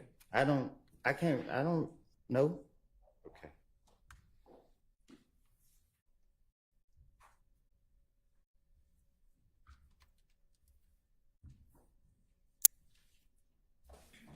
I'd like to go to Jeffrey Williams 240G, as in Goldfeder, States Exhibit number 378YE, as in Aaron. It's again, Your Honor, the June 10, 2015 meeting with Mr. Copeland and the detectives. Now it's at 3:47:32 p.m. to 3:48 p.m. 00. And Mr. Copeland, if you can just listen for and tell us if this is accurate. You said, and we're still talking about the car windshield. Remember all this conversation about Jeffrey wouldn't let it go until his car windshield was paid for? Remember all that? Mm-hmm, I'm listening. Okay. And it should say, and correct us if I'm wrong, that you said, yeah, so when me and Kel was like, well, we wanted to see what Thug got to say. So I called Kel on FaceTime with Kel, and Kel like, I ain't let SHI blank go until you pay for my window. You know what I mean? And Detective Dennis says, Kel said that or Thug said that? You said Thug. Thug, yeah. Detective Dennis said, okay. You said Thug like, Kel like, what? Pay for your window. So he looked at me. I'm about to go. I ain't got nothing to do with it. That's on y'all. So I'm out of here. I'm out of there, bruh. You know what I mean? Like, man, get nut on the phone. You feel me? That's what Kel was saying. I want you to listen to it and see if I've said that accurately.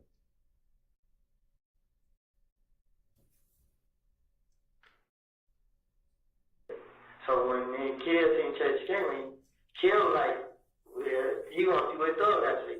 So I called Thug on FaceTime for Kill. And Kill like, ain't that shit go till you pay for my window. Kill like, what? Pay for your window? So he look at me like, I'm like, bro, I ain't got nothing to do with it. It's on y'all. I'm out of there, bro. Like, man, get that up from you did. That's what Kill was saying. What I said, was that accurate? Again, I tell the police anything, get them out my face. Okay. And at that time, by 2014, 2015, you knew Jeffrey was wildly popular in music. Is that fair to say? Since I've been knowing that he's been popular. And he was also popular, if you observed it, in fashion, meaning like dress. Yeah. Social media, he had influence. Yeah.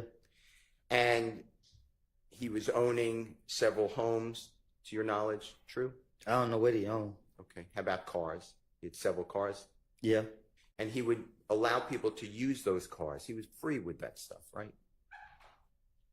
Yeah. And he would rent cars for other people too, even if he didn't own it. Is that true? I don't know what he do for other people, but it wasn't no issue. He rented cars for you. Fair? Huh? He rented cars for you if you needed it. Isn't that true?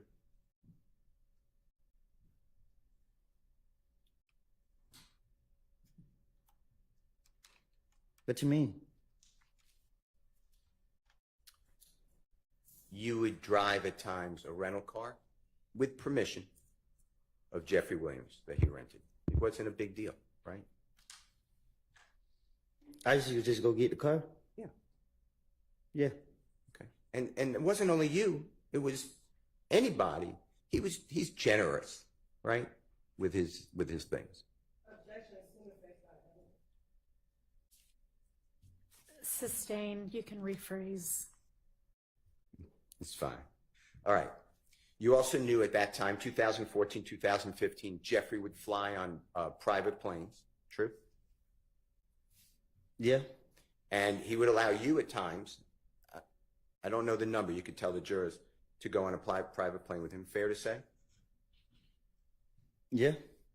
And you knew he was touring America at that time, right? He was performing all the time, right? Yeah, he was. Yeah. And he would do tours throughout America. You're aware of that? He used to go to, I don't know what tour is, but he used to go to the different clubs and stuff. Okay. And do you remember him having, like, go to different cities throughout America? I mean, that's what I mean to say. That's fine. And Europe, countries like England and France. Sustained. Jeffrey would play in other places, not in America, outside America. You're aware of that, right? What's the relevance? So relevance is that Mr. Copeland's telling the police that Jeffrey Williams cared about a window. I'm sorry, I couldn't hear you. Say that again. Jeffrey Williams cared about a car window. The man is... Okay, I'm not sure the one has much to do with the other, so I'm going to sustain that objection. When you told the police that this is about a window, Jeffrey's window, remember what we just heard? That was part of your finesse, right? To get you out of there. When the police was questioning me, my only motive was to get me out of the interrogation room free. I was trying to say whatever I can to get them to let me go, to convince them that I would help them. And they just was my motive. Every time they got me, that's what I was trying to do. They were bringing his name up, and they mentioned anybody's name, I was going to make up a story on them. I was going to say something about them, hoping that I can convince them to let me go. And that's what happened here about the windshield, right? Same thing. I don't remember what I told them. Well, I just played it. I heard what I said. That was part of your attempt to go home, right?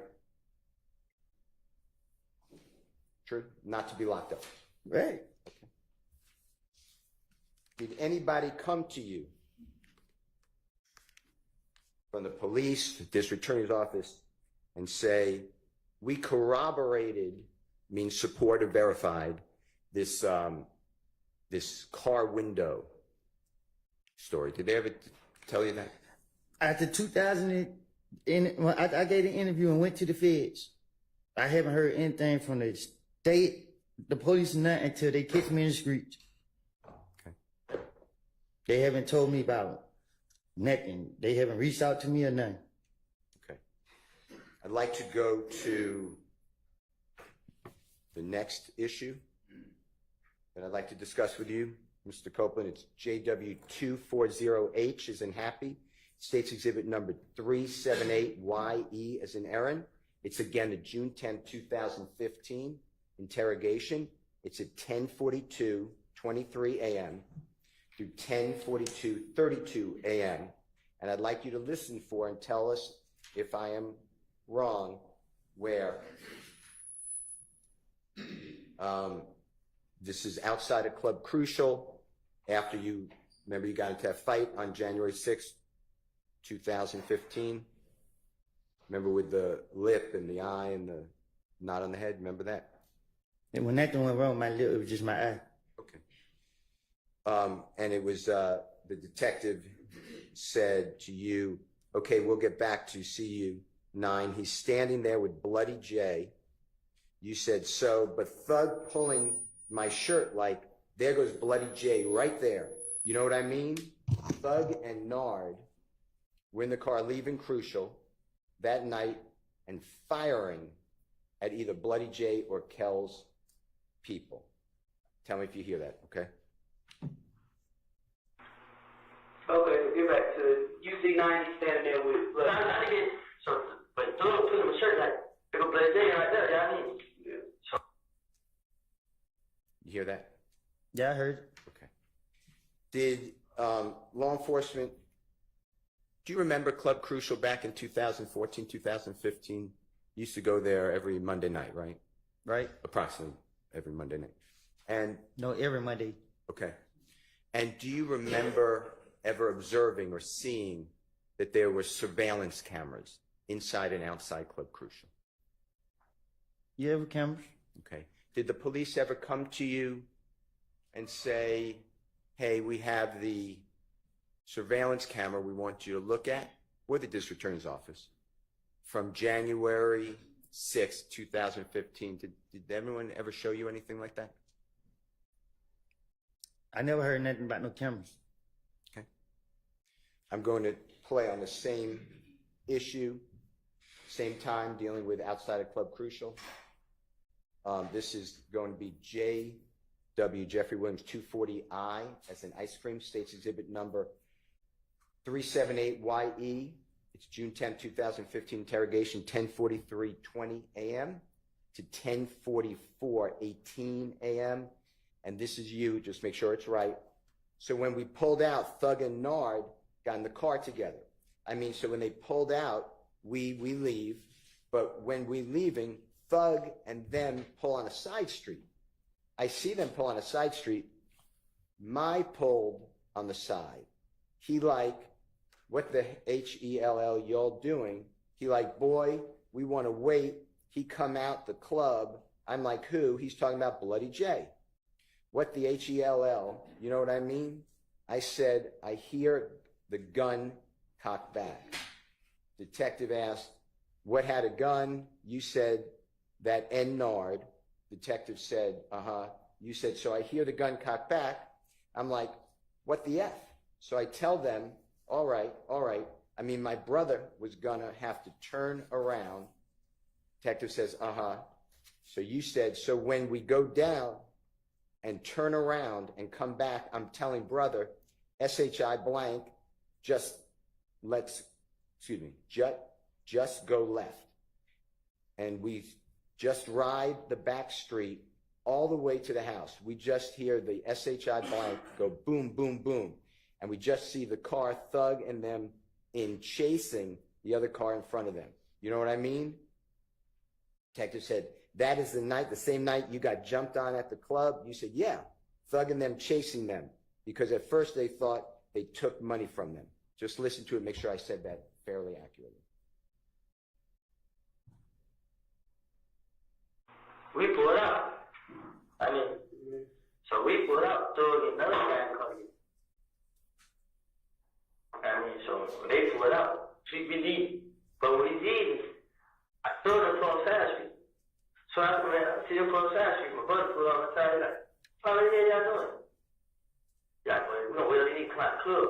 I'm like, he's not Bloody J. What the hell you doing? You know what I mean? Do it today? I said, gun cop back. Who had a gun? The nigga Nard. So I get a gun cop back. What the fuck? So I said, my brother go down, turn around. So when we go down, turn around, come back up. I said, bro, you go look, and we just ride fast, we all the way to the house. We just hear the shit go, boom, and we just see the car door, and then chasing the little car in front of them.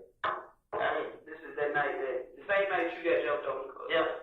So, throwing and chasing me, because at first we thought they took money from me. Did you hear that, Mr. Copeland? Yeah, I heard. Was it fair what I said? What you mean? What I said was that what you said. Did I take your words and the detective's words accurately? What I said beforehand. I guess.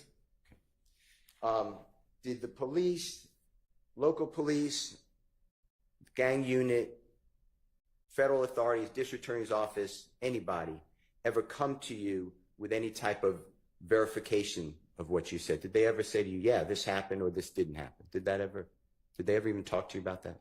No. Okay. I want to go to the next issue, and this is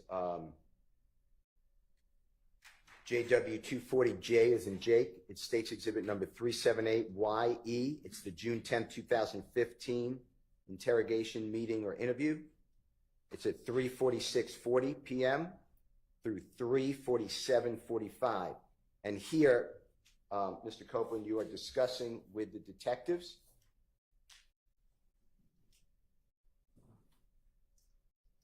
that Mr. Donovan Thomas or Nutt came to the gambling house and met with you, and you discussed your issues with Mr. Shelkel. I want you to listen to this. Specifically, you said, I was just like, darn, but it says another word. Bruh, what happened? You know what I mean? What the H-E-L-L. I'm just like, the only thing I did was, you know what I mean? That N-Kel is, that was, cause I was just like, and then I just remembered like the stuff Nut used to be saying. You know what I mean? Like Nut pulled up at the gambling house and he tried to talk to me. You feel me? I let the window down. I cracked the window. He said, darn, it says another word, blood. I ain't blood, bruh. You know what I mean? But darn, says another word. You know what I mean? So I pull over. And when I pulled over in the car, him and Big Boo was talking. I mean, dapped him up. Boom, Shannon right there. Shannon walked right past, looked at me, and was like, you know what I mean? Detective said, uh-huh. You then said, and he was just like, man, what's up with you and Kel? Meaning Nut, or Mr. Thomas. Like, man, these ends, let him trip with y'all.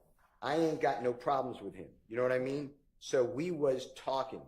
When we got finished talking, he like, man, I'ma holler at the end.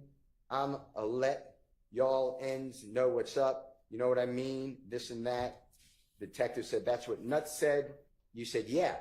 So when me and Kel seen, Kel was like, well, he wanted to see what Thug got to say. So I called. Sorry, guys. The two people I love watching the courtroom, actually it's three right now. It's Hilton, Woody, and the court reporter. Their facial expressions get me so much to this trial. It really does. It's like hilarious. Kel on FaceTime with Kel, and Kel like, and I ain't let SHI go until you pay for my window. You know what I mean? Just listen to it and tell me if you agree with what was said. I was like, damn, go ahead. You mean, what did you have? Then I said, I don't think I did ever. I didn't have that shit. That nigga ain't the problem. Know what I mean? The nigga Cal is. That was so I feel like. And then I can remember like the stuff Nut used to be saying. I mean, like Nut put up at the camera house and he tried to talk to me. You feel me? I did one night. I cracked one. He like, damn, blood. I ain't blood, bro. Know what I mean? Damn. I mean, so I pulled over. When I pulled over, I got the car and they did boo talking. I mean, I jabbed him up. Boom. Shannon right there. Shannon walked right past. Looked at him like, you know what I mean? And he was like, man, what's up with you and Kel? I mean, they him trip, but I ain't got no problem with it. I mean, so we were talking. We got there and talking. Like, I'm hot at me. I'm gonna let y'all even know what's up. You know what I mean? This and that. That's what Nut said. Yeah. So when me and Kel seen Church Gaming, Kel was like, well, he gonna see what Thug got to say. So I called Thug on FaceTime for Kel. And Kel like, ain't that shit go till you pay for my window. I mean, Kel.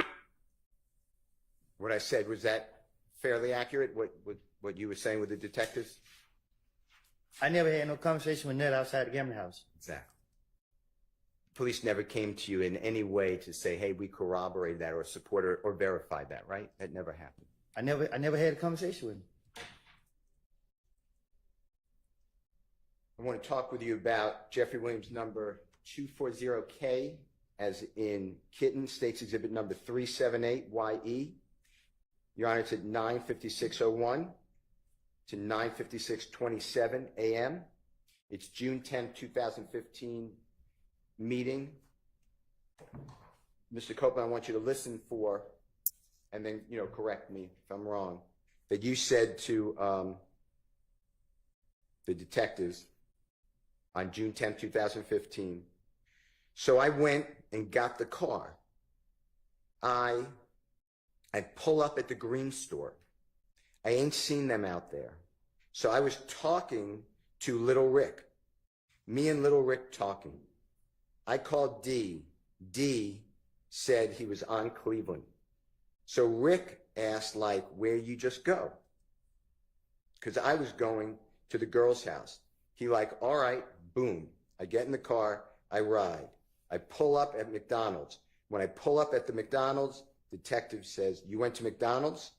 Bye-bye. You say, on Cleveland. Detective said, on Old Hapeville? You said, nah. The one across, and the detective then cuts into your statement. I want you to listen to it. We're talking about obviously where you were at around the time of Mr. Donovan Thomas getting shot, okay? Just to orient you. So I was at college. I got pulled up at Greenstone. I ain't survived. So I'm talking to LaRick. Me and LaRick talking. I called him. He said he's on please. So Rick asked like, where you gonna go? We turn around. And I'm gonna go to the girl. He's like, all right. Boom. I get in the car. I ride to you. I pull up at the McDonald's. When I pull up at the McDonald's, to the McDonald's side, like, Cleveland, Wakefield, like, the one right across from the big league. Yeah. Did I say fairly what you said to the detectives? Did it sound correct? That's what it said. Yeah. Okay. Now, did you ever get word from the district attorney's office, the detectives, the ATF agents, anybody that Little Rick confirmed your statement to the police? That they spoke with Little Rick? No. Okay.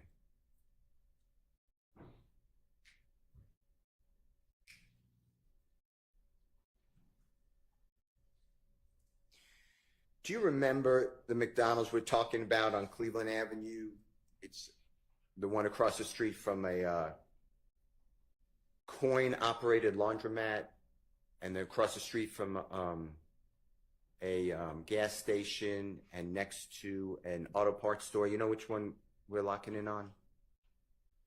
I could show you a picture. Yeah, you gotta show me a picture. Okay. Nah, I know what you're talking about, dude. Okay. In 2014, 2015, if you observe this, just tell me, if you remember and you observed it. Do you remember seeing surveillance cameras inside and outside that McDonald's? That's not my neighborhood. That's fine. That's good. Okay. All right. Now, you're aware by the time that all this happened, we'll just say January 2015, January 10, before Mr. Donovan Thomas's, God forbid, shot, you're aware that cell phones, cellular telephones, give a general description of the area the cell phone is in. Is that true? Can you say that again? Yes, sir. Yes, sir. At and around or before Donovan Thomas's shooting, that's what I'm locking in on. Were you aware, did you know, that cellular telephones can tell a general vicinity of where the phone is? Do you know what I'm referring to? You said, do I know about it? Yeah. Did you know about it back then? Yeah. Okay. And in fact, you told the police on January 11th, 2015, within 7 hours, 8 hours of Mr. Donovan Thomas being, God forbid, shot, you brought a cell phone in the interrogation room with Detective Thorpe and said, my phone will tell you where the phone was. Remember doing that? Right.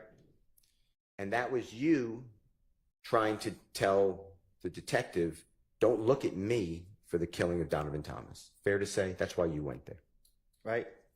I'd like to play for you and just tell us, orient the ladies and gentlemen jury, if that's what you're talking about. This is, Your Honor, Jeffrey Williams, 241G. It's in Gold Federal States Exhibit number 378Y. A is in Elisa. Your Honor, this is the January 11th, 2015 interrogation or meeting with Detective Thorpe and Mr. Copeland. It's at 3:14:09 a.m. to 3:14:23 a.m. If you can listen to this, Mr. Copeland, just make sure that you tell the jurors correctly if this is what you're talking about.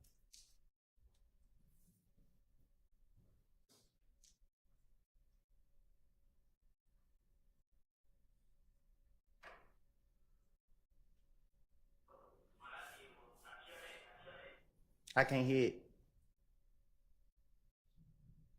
It wasn't shared.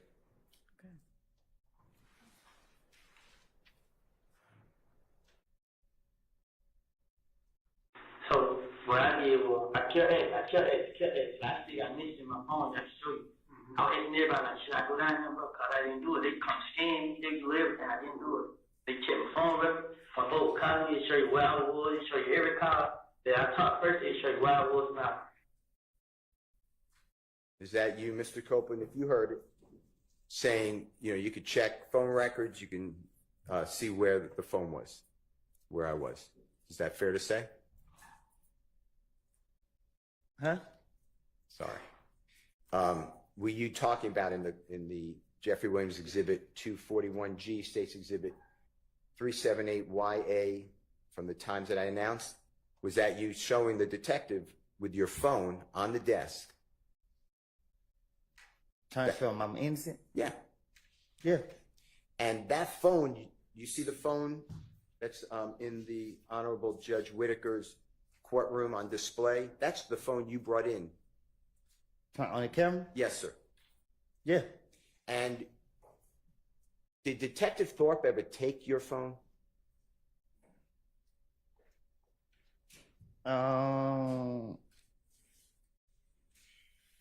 Shit, I don't know. I don't think so. Well, let's do it both ways. I don't really remember how it was so fast. I don't really remember how it went. Okay. Well, let me ask you this, and if you don't remember, just say I don't remember. Did anyone on the district attorney's office or the police department ever show you the contents of your phone, that they looked into your phone? Did they ever come back to you and say, hey, we can tell where you are, or these are the text messages? Did they ever show you that?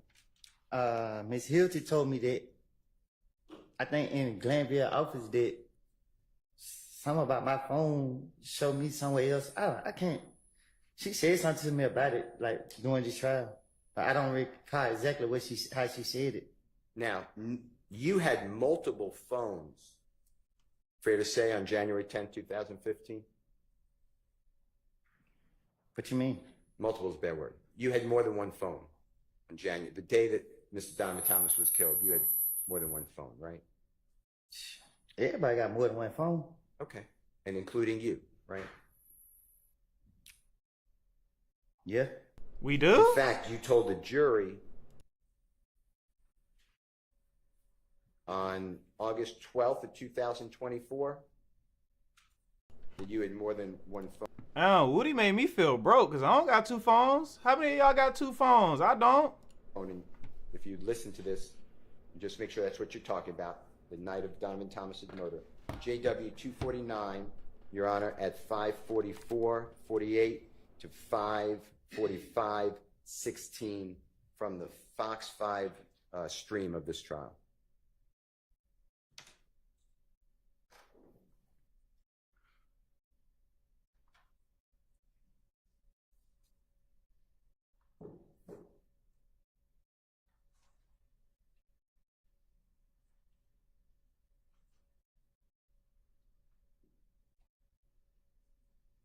But I might listen to some.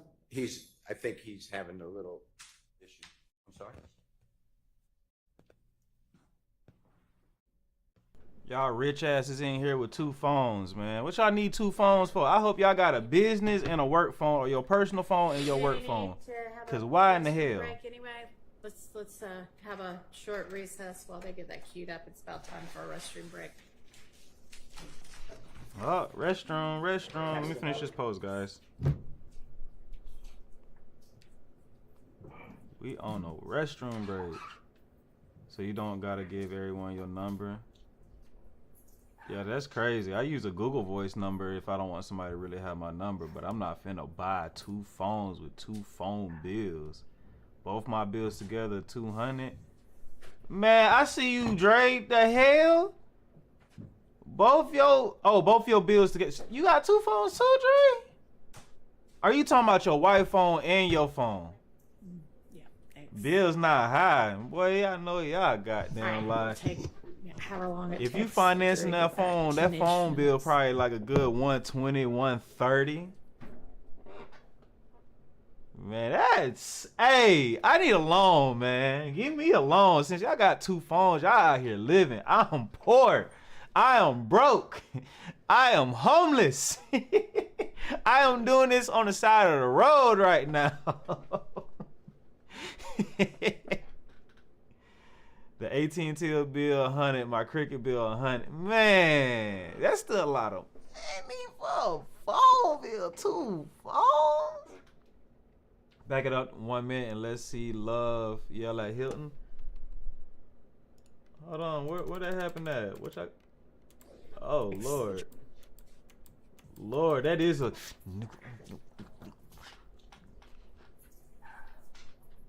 Why she yelling at Hilton for? Boy, Dre, ain't no way in hell you cheat. Ain't no way in hell.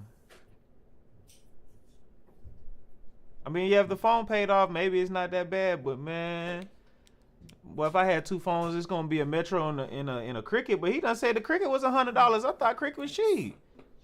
We're going to the prepaid, man. All right, we'll take.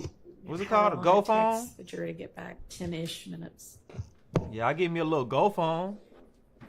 I'll go find me a little Razor back in the early 2000s. You know what I'm saying? Put a SIM card in that thing. Hope it still work. That's about the only way I'm gonna get 2 phones. Or if I get a track phone and pay for them minutes, that's about the only 2 you gonna get out of me. Otherwise, I'm gonna use it. I'm gonna use this, and I'm gonna use I'm gonna use that Google Voice because that MFR is free. Then you got 2 phones too. I wanna know what y'all do. My bill is like $400. Hell no. Hell no. Love needs a whipping by an elder. Man, look. look, I'm gonna go back because y'all talking about her patches. I ain't even noticed the one that she hiding with these collars. Thomas's murder. JW 249, Your Honor. Hold on, y'all. Wait till she let y'all see this. Hold on. Hold on, I'm gonna pause it for y'all. Y'all see this? This little triangle right here? It's like, bruh, Clippers went sideways. He was just, damn, I messed up. I got you. Like, that shouldn't be there. The one in the middle, I'm gonna be real. The one that's, hold on. The one that's up here, in this little circle area, y'all being mean. Y'all being mean. Everybody has this bald spot in their head. This is where your hair forms. Everybody has like that little circle. Like, people with waves, it's not a, you know what I'm saying? I forgot what it's called. There's actual medical term for it. But everybody has it at some point in the back of their head. But this down here, yeah, that ain't supposed to be there. Okay, the crown. All right, the crown. We gonna see. I don't know everything, guys. The page is dummy talk. I am stupid. You know what I'm saying? But here at the back of the neck, nah, you ain't supposed to have that. But I'm trying to figure out something, ladies, help me out. Help me out. What's going on with this part right here? Y'all see this damn part right here? Why is her part looking like the Red Sea? That's too much of a part. It's like they split her whole damn head for them braids. Like, stop breaking. You talking about the court, right? I can't help about them breaking. Or are you talking about me pausing the video? Because they don't break, so. It's our hair thinning. Short recess while they. I ain't gonna lie. I liked Hilton's braids yesterday. I don't like them today. They bother me. This outfit bothered me too. Like, why they can't be fly like grandma over here? 400 is crazy, man. 400 for a bill is crazy.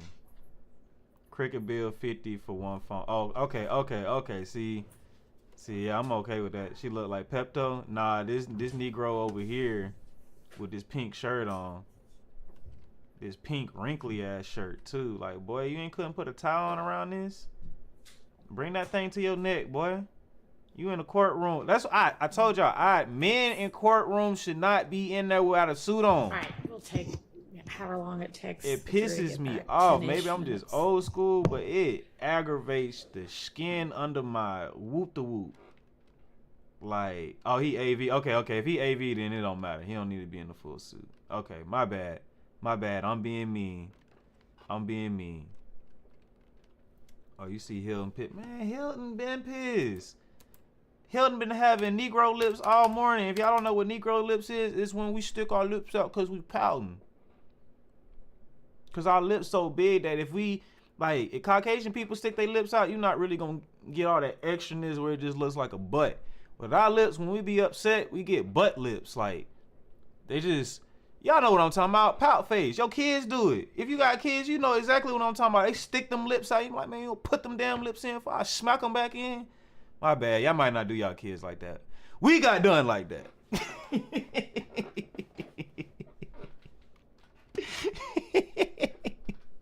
Oh, man. My mom used to stay smacking me in my lips for looking crazy. Like, oh, you mad? I'm going to give you a reason to be mad. Look, we're just going to all the times hit Hilton's whole time lapse of her looking crazy. Like, she be acting like she gangster. Holding her face. Yeah. Did you know about back then? It's like, lady, you're not even a mama yet. Why you acting like this? You're aware by. Thank God. Hey, Dave, if your lips don't stick out, praise God. Cause boy, if I get pissed off, my lips stick out. What you said to the detectives? Look, I ain't never really get bullied like that in school. The one thing I used to get picked on was about my lips, bro. If I was pissed off and my lips was hanging out my face, them mother suckers used to let me know, like, ooh, hey, man, you need to fix your face. Fix your face, man. Why you got me zooming? Hey, zoom in on it. Look, this is what I'm talking about. What is this fade? This fade turns into the Avatar triangle in the back of her head. Like, and we ain't talking about the Way of Water Avatar. We talking about Aang. We talking about Nickelodeon. Y'all see that? I'm gonna figure out how to draw some shit on here so I can start pointing out stuff. Cause this is about as bald as this lady hair over here is. You know what I'm saying? Like, but yeah, I don't know what it is. Hilton braids bothering me now. I don't know what it is. I'm okay with braid to the scalp, and I was okay with it yesterday. Maybe it's the outfit. She needs to stop putting on that damn pink. Like, look, this is gonna sound terrible. It's gonna sound completely terrible, but I don't care. Everyone can't wear every color. Certain colors just don't fit certain people because they just don't. You either don't have the body frame or the pigment for it to look a certain way, and it bothers me. Like Love looks good in white. Love looks good in black. Love, I can't think of her in anything else that I just like right now. I'm having a hard time thinking about it. But Love normally look good in the stuff that she wear. I just be cracking on her still being stuck in the 70s with her fashion. Hilton, I don't know what the hell Hilton got. And it really makes it look bad because it's like you have this lady in here, right? And she be dressing her ass off. Like, so it's not like you can't dress professional and have that shit on. Like, that's the only thing I ask. If you gonna put that shit on, put it on. I look terrible in light color. Right. Like, some people just look bad in colors. Like, I like dark colors. When I lived in LA, I hated wearing light colors because I'm light skinned. Not all light colors look good on me. Like, yellow don't look good on me. I'm gonna be honest with you. Yellow looks terrible on me. You will never see me put on a yellow shirt. I've had on yellow shorts. I only wear them around the house. I like yellow shoes, but I don't really buy them like that. Now, yellow shoes I probably wear because I could, cancel it out by wearing white, black, navy, other colors. But, man, you ain't gonna see me with no yellow shirt on. I'm gonna look like a peanut butter and honey sandwich. I don't even look right. But to be honest with you, I don't really like yellow on nobody. I think yellow look bad on most people, if we being honest. Like, if I see you in an all yellow shirt, I'm feeling like, the hell? You going through something, man? You need some therapy? What made you put that on today? Y'all gotta show me who look good in yellow. Only person I seen look good in yellow is Beyonce. Beyonce look good in yellow. Beyonce look damn good in yellow.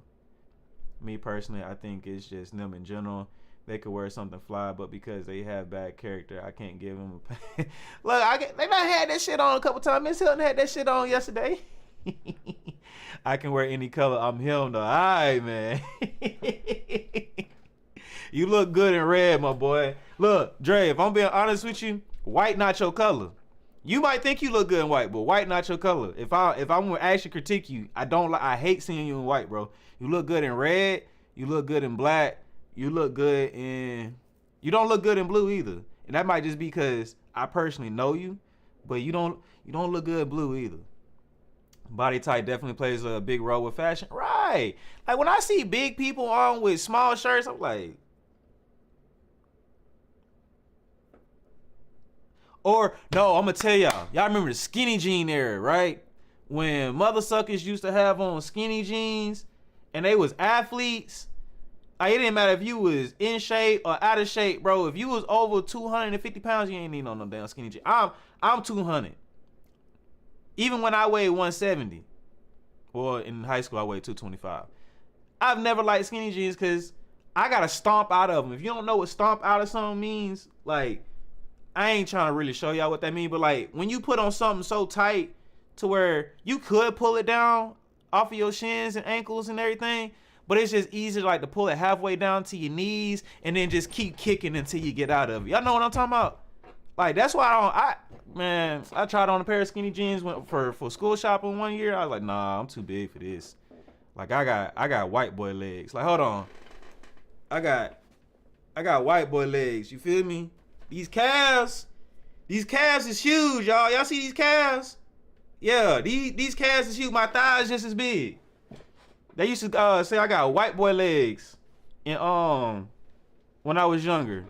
You know what I'm saying? So like, I don't got chicken legs.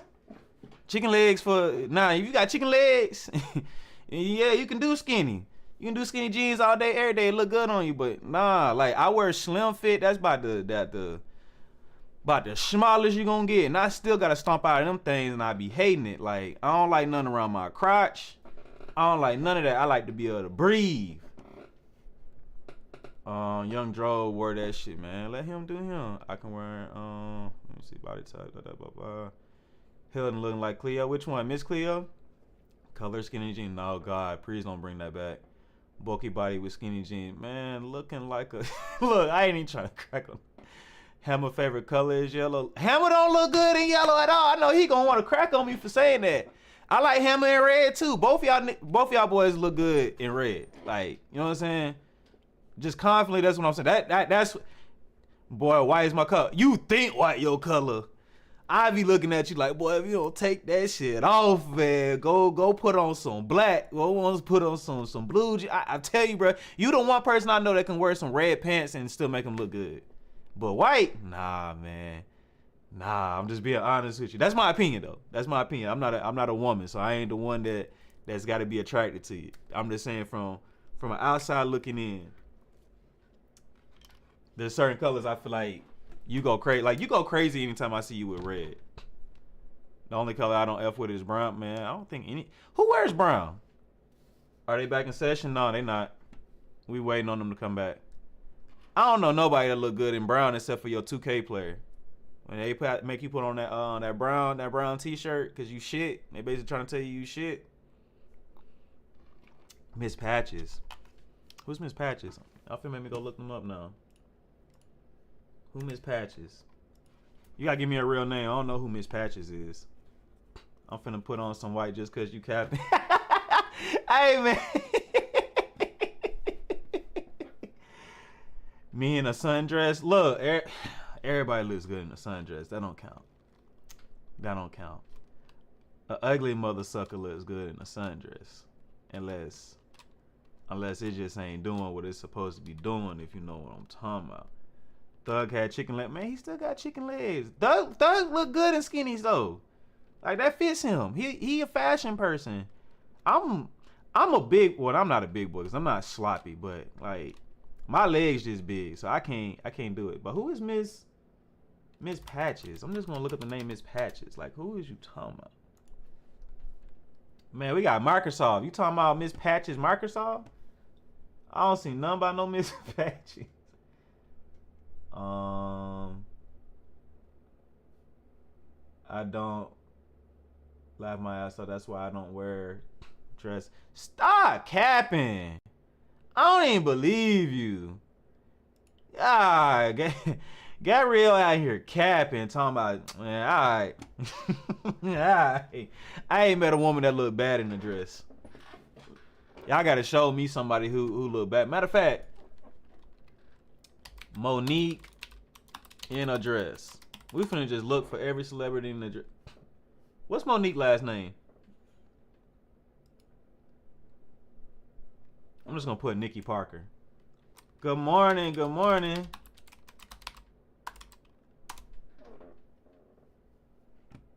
Oh, I can't get Nikki Parker in the dress.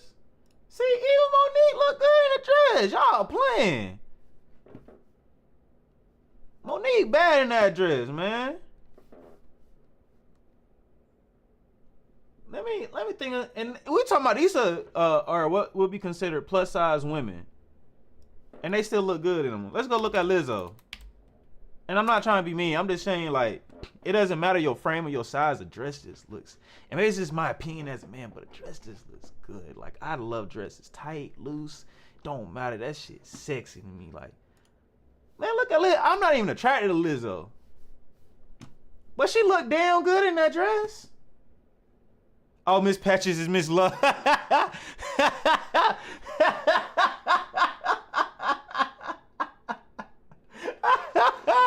I'm not even plus size. I just hate my dresses though. Then you not wearing the right dress. There's no way. Like, every woman looks beautiful in a wedding dress. Every woman looks better. I mean, looks good as hell in a prom dress. Debutante, whatever. When you do your when you become a soror, right? Soror, yeah. Because men of fraternity. It always sounds weird for me to say fraternity because when I hear fur, I think fertile, ferment. So the FE throws me off when we're talking about like language. And so I always get fraternity and sorority mixed up with sorority, soror sisters. That's how I normally remember it. It's like soror sisters. But yeah, man, look at this. Every time she put on a dress, fine. I'm not calling Lizzo fine. I'm just saying that she looks good in these damn dresses. Like, I ain't hating on it. Like, this shit looks magnificent. Maybe it's the hair too. Maybe you just got to find the right dress for you. But I don't know, ladies. I'm just talking about my ass, but I think all women look good in dresses. Like, y'all look damn good. Who's somebody else I can look up? We can look up Adrian Love. Let's see if we can see. I want to see too, new album cover. Who you talking about new album cover? You talking about Lizzo? I don't care for her music now. They looking like they did each other hair. Man, I'm talking about regular people. Regular people in dresses? Or you talking about, what you mean? He wore another dress. I remember that. Who you talking about he? Hold on. Did I miss something? Oh, what about the dress Thug had on? Look at his new... Y'all talking about Jeffrey, one of my favorite albums. I didn't have a problem. I thought that was pure fashion. I think people didn't really understand what he was doing in that. And that goes to that whole homophobia bullshit. Like, for me, I'm not homophobic. Like, I can do whatever and still feel confident in my masculinity. Like, Jeffrey, the album. So I didn't have a problem with the dress.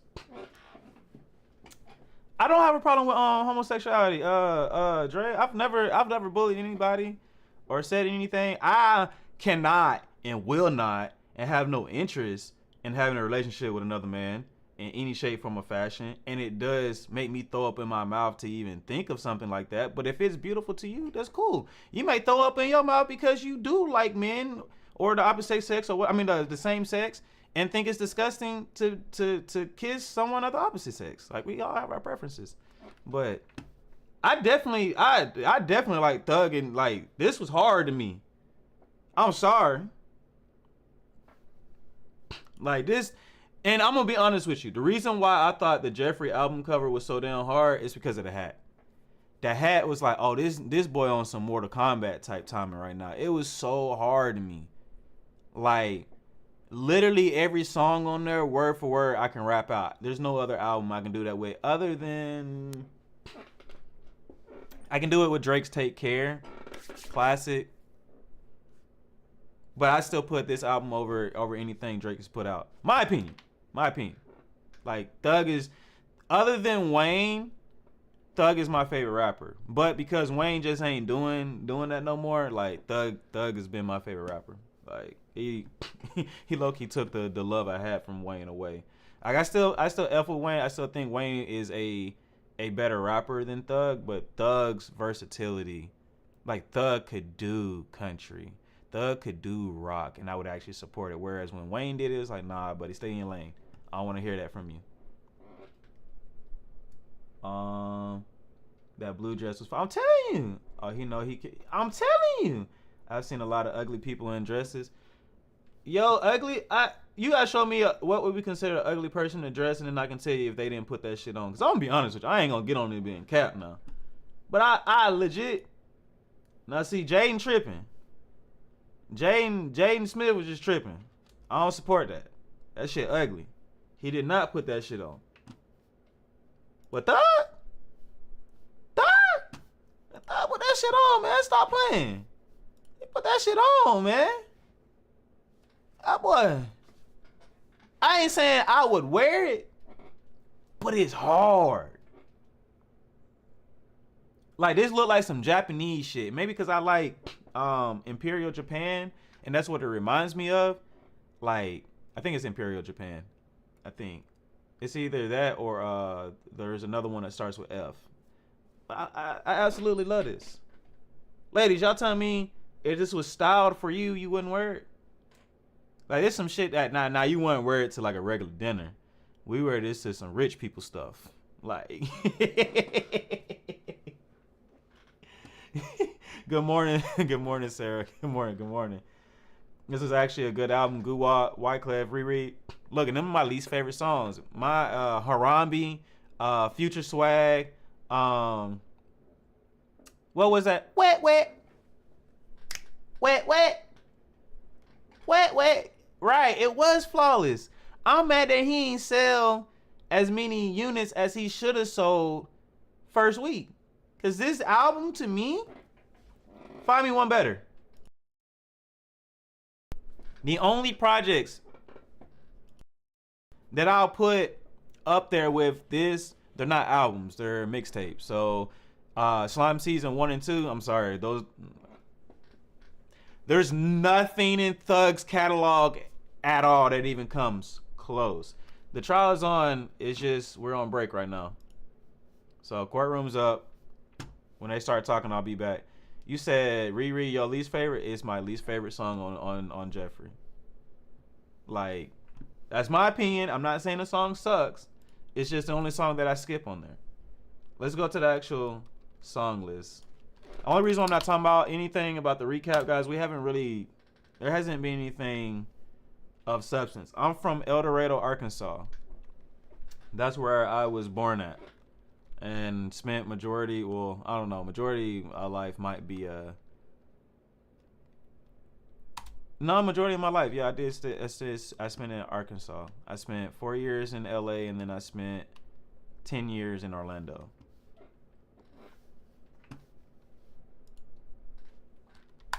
Hold on, album, song list.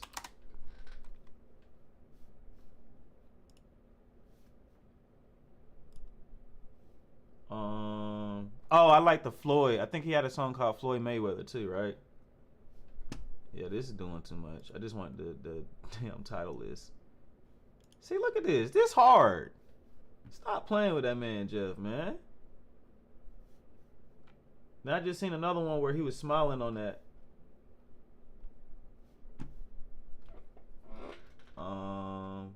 Did you get banned? Do you get back on TikTok tomorrow? No, not until the 29th. They have strucken my powers away from me until the 29th at 9:24. And unfortunately, there is no court Thursday. So we'll try again on Monday. Look, Dre, people get turned off by the dress because they're homophobic. Like, if that's why I don't really entertain the whole no Diddy and the whole pause thing, because I kind of think it's stupid in my opinion. Like, you really got to sit here and let people know that you're not gay by saying pause. You're not comfortable with yourself that much to where you have to literally think about something gay. Like, if somebody says something to me, it doesn't hit my head like, oh, now I want to think about that. Like, I don't, so I'm not finna say pause and I'm not finna say no Diddy. It's just, when I look at people like, when they do that, I'm like, you got something you want to tell the world? You in the closet? Why are you so offended? Why are you hurt? What happened? Did someone touch you? Why are you so offended by it then? Like the whole glizzy gobbler, like, bro, I'm gonna eat a hot dog, bro. Like, I got on here on live and ate a banana and you go, oh, I can't believe you would eat a banana on live. Like, it's fruit. You gonna really try to shame you for eating potassium? That's how I know I'm either getting old or I just think everyone's stupid when it comes to that stuff. Cause I just me personally, I don't entertain it. Y'all want to entertain it? Cool. My brain doesn't allow it to click that way. It looks at that like, oh, okay. It comes off as insecurity to me. And again, this comes from somebody that understands neurology and psychology. I'm not saying I majored in it. I'm just saying that I understand it. I took a course in them. I'm not an expert in it either. But I understand when people do certain things, it kind of reflects. So, oh, nice. How's the weather today? The weather is beautiful. It'll probably rain at some point, but it's beautiful. Do you even want to go back? This platform is kind of cool as well. I think I'm gonna do both. To be honest with you, the part is trying to figure out how to get the video of me on both, and it looked the same way. Because I think if I do it this way, you guys will only see like this, like everything that's vertical up on me is gonna force it to go over on TikTok, and then I have to crop it, and so whatever's behind me on there, you'll see it. So you'll see a part of the trial that I'm on. And then I feel like that's a little bit confusing, but I'm going to try it when I get back and see how it works. So I've been in Atlanta, East Point, my whole life. I was actually born on Cleveland Avenue at South Fulton County Medical Center. Hey, shout out to the AT alien. They not comfortable in their masculinity. Now, look, if you going to tell me D put on a dress, I'm probably not. If I had a daughter and my daughter wanted me to put on a dress, I'm like, Daddy, don't do that. I'm not doing that. I am not doing it. I will not put on a dress. Now, don't let me get it confused. Just because Jeffrey did and I like that he did it doesn't mean that you're going to see me do it. There's a difference. There's a big difference. I'm sorry. Shout out to everybody that cross dresses. Same thing with the paint and the nails. Can't get jiggy with that shit. I can't get jiggy with this shit. I can't. I don't understand the nail painting. I'm not, if I had a daughter or not, you're not painting my nails either. Sorry, sweetheart. I'll go buy you a mannequin. I'll go buy you a mannequin hand and you can go practice on that all day, every day if you want to be a nail tech. But we not touching daddy nails. We're not doing that. I'm not about to allow you to think that's all right. Haha, my hubs get his nail makeup. Hey, to each their own. Respect those men. I don't think that they're weird for doing it. Preference-wise, just like women don't like short men, my preference is I don't like nail anything. I don't even like clear coat. The most you might get me to do is go get what's it called? I get them mixed up, ladies. I'm sorry.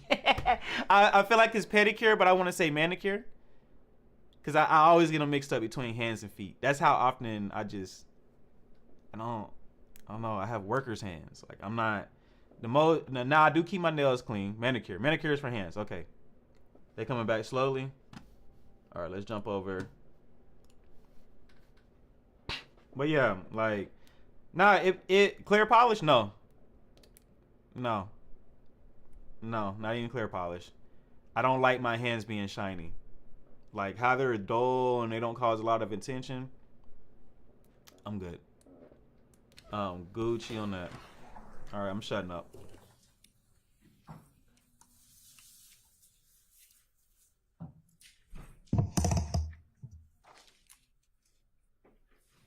Yeah, my team. What you do?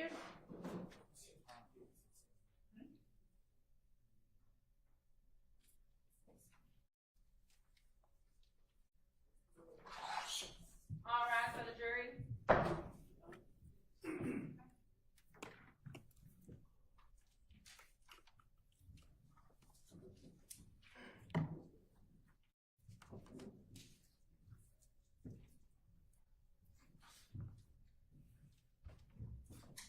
Oh, Dre, I haven't been banned once at all on TikTok because Woody said the FA blank blank OT word. I got an automatic ban because of that. And then when I appealed it, they was like, screw you. All right, go ahead, Mr. Steele. Your Honor, I'd like to play Jeffrey Williams or JW 249. It's at 54448 to 54516 from Fox 5 stream of this trial.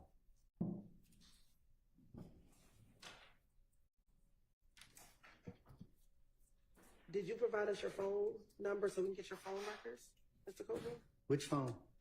The phone you had in 2015, did you give police your phone number? Yo, now it's still bringing back video that was actually done in the court is from Fox or Law and Crime and then oh my gosh. Number so we can get your phone records. I don't recall. Now you're talking about. Did you give police your phone number in any of these interviews so that we can get your phone records? Which phone? Your phone that you had back in 2015. I had more than one phone.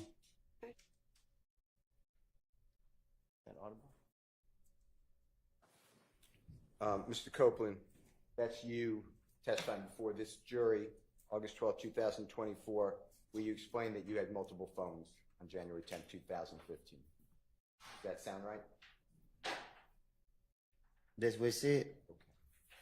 Did the district attorney's office, did the federal authorities, did homicide detective Thorpe, Detective Dennis, Detective Gaither, anybody, Agent Cunningham, anybody in law enforcement, did they ever seek to get a warrant, a search warrant for your other phone or phones? Speculation. Sustained.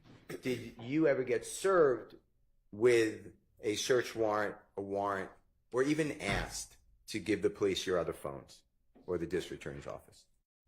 No.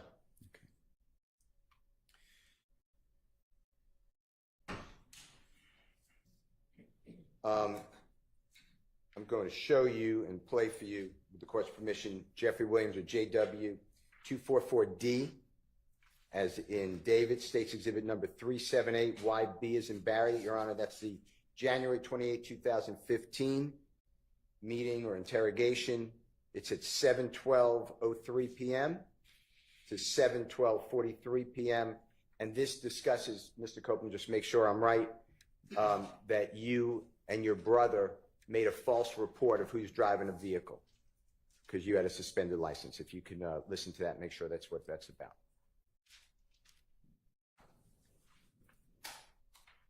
So I got back in the car. We rode out on Lakewood, got back on the freeway, went to the house, told my brother, and he didn't get tried to kill me. Why you had your brother file a police report? Cause I ain't got a license. You still a victim though, like they still lock me up. Bro, if you ain't in the car, listen, if you ain't driving the car when we get there, we're not gonna waste our time on lock you up for driving with Because Bullshit. now you didn't kind of, Yeah. now you didn't kind of sway the investigation that y'all made a false police report. Now I ain't trying to lock y'all up for that shit, but if we get some evidence or get a gun or something to match shell cases or whatever like that, it's kind of like you threw the investigation off by having your brother take the report. You know what I'm saying? Like at that. Is that pretty much what it discusses, Mr. Copeland? Huh? Is that what it discusses? What you're discussing with the detectives, you had your brother file a report, a false police report. Is that what it's discussing? Right. Okay.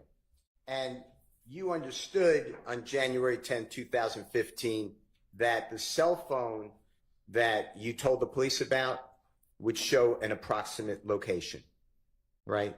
Huh?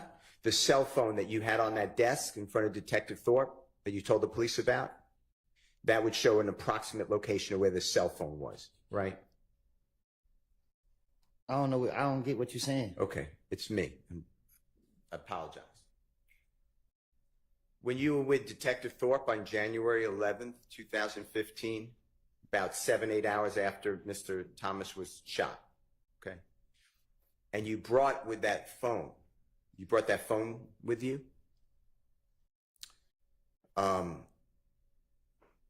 if that phone was with somebody else and not you, at the time of Donovan Thomas's shooting, the police didn't have all your phones, right? Well, you didn't give, I'll correct you. Just rephrase it. It was kind of Sure. confusing. You didn't give the police all your cell phones that you had with you or access to on January 10th, 2015, but you did show one phone. True? He didn't. I don't even think he went in my phone. Okay. All right. Now,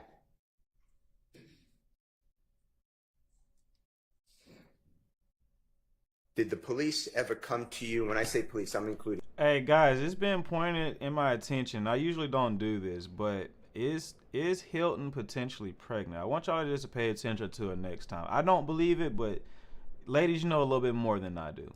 Everybody, or the district attorney's office, come to you and inquire of you, ask you. Your phone shows no calls between 7:01 at night and 7:23 or 24 at night on the night Donovan Thomas is shot. Did they ever ask you to explain or why there are no calls during that time? Did they ever discuss that with you? They don't tell me nothing. Okay. All right. I'd like to go to the next recording. And this is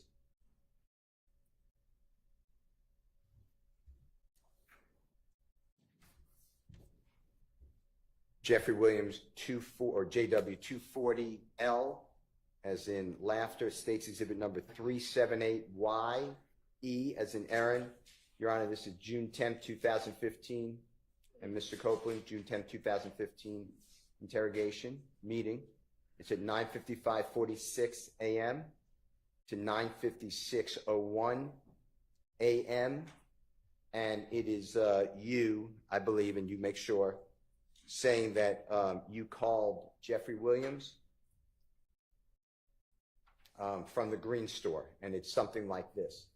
You said, all right, so I walk up on my brother's house, hey, bruh, let me see your car real quick. He gives me the car, boom, I get in the car, I pull up at the green store. When I got to the green store, nah, this is what I did. I called Thug.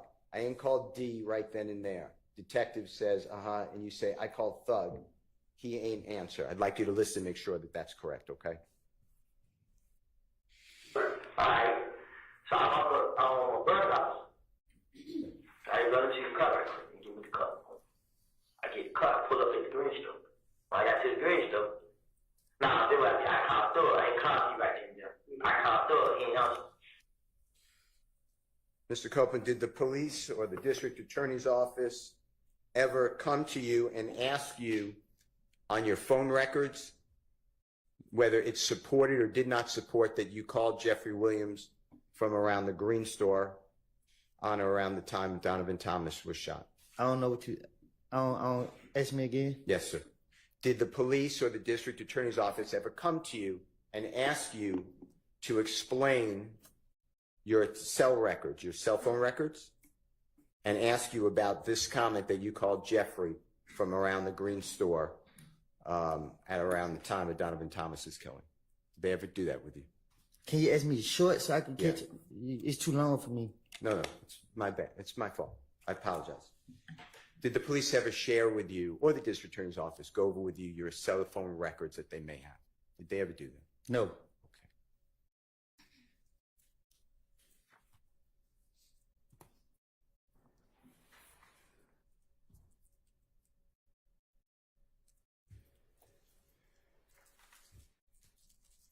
Going back to 2014, going into 2015, you met Jeffrey Williams for a short period of time that you were, my word would be hanging out with him, but that's a bad word, that you were in his company and he was in your company, a short period of time. Is that fair to say? Right. And when you met him, you already said that he was very popular. Yes. True. And is it true that that you observed he was trying to help people like you, but other people too, to get jobs, like legitimate jobs? What you mean? recording studios? No, I'm saying I don't get what you're asking me. Okay, let me ask you a different way. So forget about what I said. When you met Jeffrey, did you witness him trying to get people to have a legitimate job? A legitimate just means a job at a recording studio, make music, trying to help people. I can't speak for other people, but he tried to help me. Okay. And when you knew him for the period of time, we're really talking about like between your birthdays. Do you know Jeffrey Williams' birthday by any chance? And if you don't, that's fine. Well, now I do it, but You didn't back then? Okay. I didn't. Yeah. Is it fair to say that you and he knew each other, but like after your birthday in July of 2014 and really stopped because you were in custody anyway, by July 2015? That's the period of time that you knew each other? Is that true? No, I didn't. From 2014, I met him like at the end of 2014. And then you already told the jury, but you got locked up a lot. The police kept locking you up in January, February, March, April, May, and then June. You were locked up in federal custody for 51 months. True? Yes. Okay. And that's really the only period that you knew Jeffrey. It's Yeah. the only time that you were around him or he was around you. True? Well, really, we wasn't even together every day. I was out in the neighborhood. So when the state is asking, like, you questioned about, you were so close with him, what you really did was you'd go to a studio, he'd let you come to a studio. True? Yes. I was going with somebody else. Yeah. You went originally with a gentleman I know as Mr. Trintavious Stevens. Do you know that name? Yes. Is that also Slug and Tick? I know. Person? I called him Tick, yeah. Okay. And that's how you first were introduced to be around Jeffrey Williams. True? I think so. And then you would see him, he'd allow you, and when I say allow you, I mean it was okay. He allowed a lot of people to go to his shows, right? I think Tit invited me out. Okay. And that was really your relationship with, and he would take pictures with you if you wanted to and he wanted to. True? Yeah, I asked. Yeah. And you put that on social media. You were promoting Jeffrey and you liked that. He gave me, yeah. And it gave you a little bit of maybe No, a lot. fame. Okay. Gave you a lot of fame. True? Yeah. And you were trying to launch your own career as a musical artist at that time. True? I was trying to find myself. Okay. Later, though, you did try to, and you did launch your career as a musical artist, right? Well, I going back to jail, they started locking me back up. You were trying to do that, though. You were trying to do I tried it. Yes. You had a manager. Huh? You had a manager. Yes, I had a lot of stuff. Yeah. They were controlling your social media feeds, etc. Yes. True. Okay. You put out music videos. True? Well, my manager. Look, so I'm gonna give y'all something that I don't know if it's confusing you guys or not. It's just something I kind of noticed. So Brian Steele is low key trying to make Woody, with the career of being a rapper, right, look empathetic for Young Thug. That way it's like, oh, well, Jeffrey did these things. You had to do these things too. Oh, you had a manager and you didn't have control over your social media. They posted the things on your social media, right? Okay, Jeffrey did too, goddammit. And them did. Sure. But you were featured. You were starred. Right. It was your music. Right. Okay. Jeffrey never had the pleasure of having you featured in one of his songs. Is that true? No, I ain't never been in his song. Okay. And Jeffrey never was featured in one of your songs. Is that true? No, me and him don't have music together. All right. But he did put you in one song of his. You know the song Halftime? I'm listening. Do you remember the line, and I'm not saying this a quote, but something effective, if you mess with me, Woody will come up and pop you in the noggin. And if that's not a quote, I'm not trying to misquote it, but that's what is that something like what it says in that song? Yeah. And the song is Halftime, right? Yes. Wildly popular song. Yes. And the police, when that song was released, the police seized on that to use it against you, basically. You knew that, right? Sustained. From your vantage point, and what that means is you learned that the police was using that song. They asked you about that song. No, they told me. Yeah.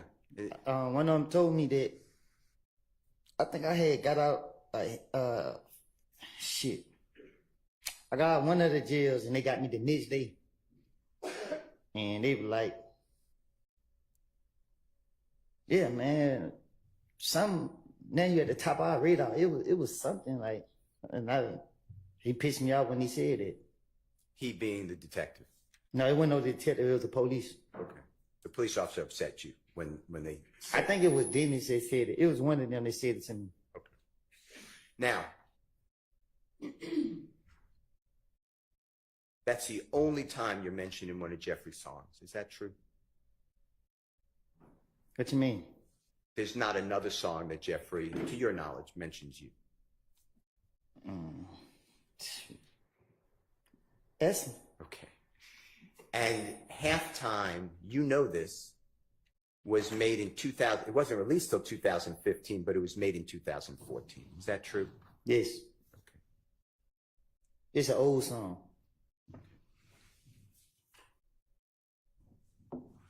And there's no truth to that lyric that you would pop somebody in the noggin for Jeffrey. Am I right? I would never. Okay. I want to go back to what we talked about earlier, that Jeffrey was in fact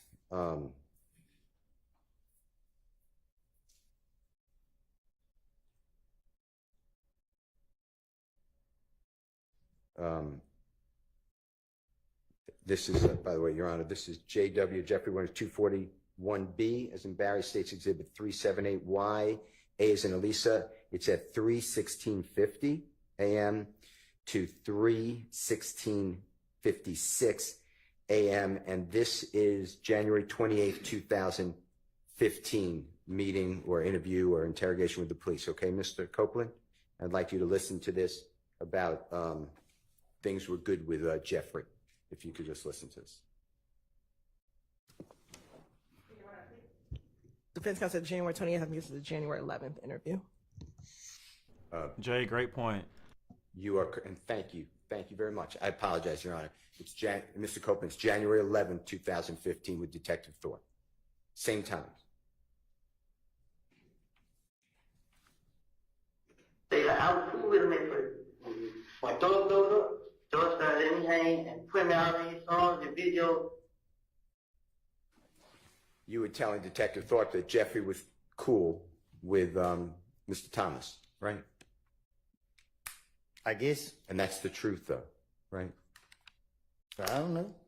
I'm saying I can't hear what I said in the video. Okay, how about this? From your observations, Jeffrey was on good terms with Donovan Thomas. I don't think I ever seen them two. I can't remember being around both of them at one time. You never saw them dap each other up? I'm saying I don't think I've been around with. I don't think I've been around like if I never seen them. I don't think I've been around with both of them in the same place. If that makes sense. Yeah, of course. Okay. I don't remember. I can't remember seeing both of them in the same place. Okay. I want to talk with you about what you told the detectives. It's June 10, 2015. And this is when you're telling the detectives you're at the McDonald's and D gets into your car. I want to talk to you about this. This is JW or Jeffrey Williams 240M as in Magic, States Exhibit number 378, YE as in Aaron, 2:45 p.m. to 2:46 p.m. And you say to the police, SHI blank, I just heard D got in the car and he was like, they just killed him. Or he like, yeah. He like, boy, they killed Nut. Detective Thorpe said, who he say killed Nut? You said, I'm telling you. Like my heart started pounding. Like who? He was like them. And then Nard got in the car. He shut up talking. So we get riding. I'm like, where the HELL, we going? He told me that I was already trying to get the HELL away from them. So Moonton FaceTime me. He like, boy, you know old boy just got shot, right? They saying, boy, he just might not make it. I'm like, who? He like, nut. I'm like, huh? Man, he trying. He like, SHI, boy, you know they could scream. You know they could scream out a name, right? Man, boy, I ain't got nothing to do with it. So SHI, I'm like, man, my head started hurting instantly. I got off the phone with him. So we following behind them. We dropped. That's when we dropped them at Thug's house. They was in the car, in the first car. So when we pulled up, I want you to listen to this and tell me if that's what we're talking about. Excuse me. So I just heard the guy in like they killed him. Yeah, you like, boy, they killed Nut. When you say kill nut, I'm just tell you, I'm like, my heart started pounding like who? He like damn. And then another guy in the car, he shut up top. So we get around. I'm like, where they was going? But when he told me, I was already trying to get ahead away from him. So I moved to a FaceTime, he like, but you know, old boy, they got shot, right? Saying, boy, his head might not make it. I'm like, who? He like, Nut. I'm like, him. Man, he like, shit, well, you know they could scream, out of name, right? Man, well, I ain't got nothing to do with it. So shit, I like, man, my head started instantly. I got off on him. So we fight behind him, we drop him. Then we pull up his own thug.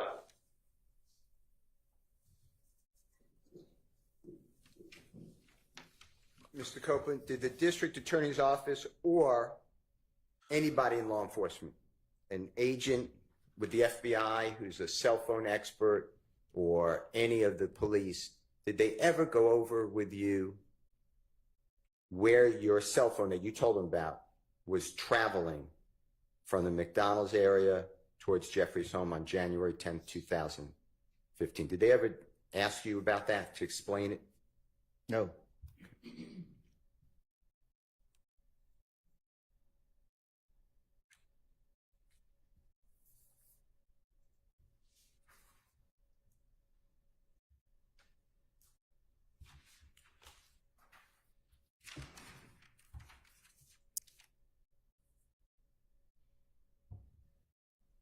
Now, when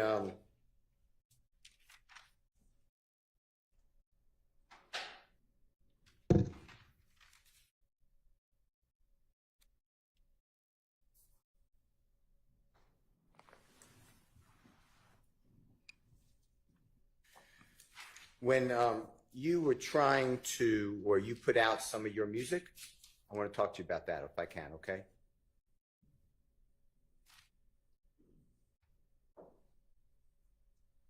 Now, do you remember putting out a song and a music video entitled Homicide? Yeah. And Jeffrey had nothing to do with that song or music video. Is that true? I started doing music with somebody else. Okay. And one of the people that you started to do music with, and he's shown in your video to Homicide, is a gentleman named Mr. Turner, or you referred to him as Threat. Is that true? Yeah. And in the music video Homicide that you put out, would you recognize that music video if it was shown to you? It's my video? Yeah, of course. It's mine. Okay. I'd like to show you, and Your Honor, move into evidence, Jeffrey Williams, number 243B, as in Barry, and it's a music video by Mr. Copeland. And I want to ask you a couple of questions about that, okay, Mr. Copeland? I'd like to show it first and then ask you some questions, okay? All right. First, I think he needs to show it to the witness. And I think there's a proper foundation. Show a tiny Okay. little clip and see if he recognizes. Mr. Kokomo, with the court's permissions approaching. He may. Thank you. Mr. Kokomo, just do me a favor. When Mr. Kokomo comes to you, just watch this for as long as you need. Just to see whether you recognize it as the music video that. Why y'all not be saying nothing about Mr. Kokomo? Wait. Y'all don't be going crazy over Mr. Kokomo. Y'all better give Mr. Kokomo some love. Is this all on the 4 minutes. drive or whatever that you provided already? Yes. And I also hope that Hilton And Your Honor, I isn't. misspoke. It's JW243C, as in Colette, is not B. I hope Hilton isn't pregnant though either. Because if she is pregnant and she doing all this stressing, it ain't healthy for the baby. Mr. Kokomo, I think that's his name, ain't it? Yeah, Kokomo? video. This distinguished gentleman Mr. over Kokomo, I here. heard what you said. I'm going to repeat it. If it's not what you said, just correct me. That is, you recognize it as your video. Yeah, I shot that video. Okay. Your Honor, I move into evidence. I'd like to play Jeffrey Williams 243C, as in Colette. relevance, Your Honor. What's the relevance? I believe that there is an indication of an image of that appears to be like Mr. Donovan Thomas, and threat is in the video as well as Mr. Copeland. All right, can we just maybe zoom to those parts Sure. and do those little parts instead of the entirety of it? Yeah. Unless the entirety of it's relevant. No. Okay, We can thank you. absolutely do it. I move for the admission of everything, but for purposes of Sure. expedition. All right, Okay. it's admitted. And I would just need Mr. Kokomo, Your Honor, to announce what time he is Okay. playing, if that's okay. Or he could tell.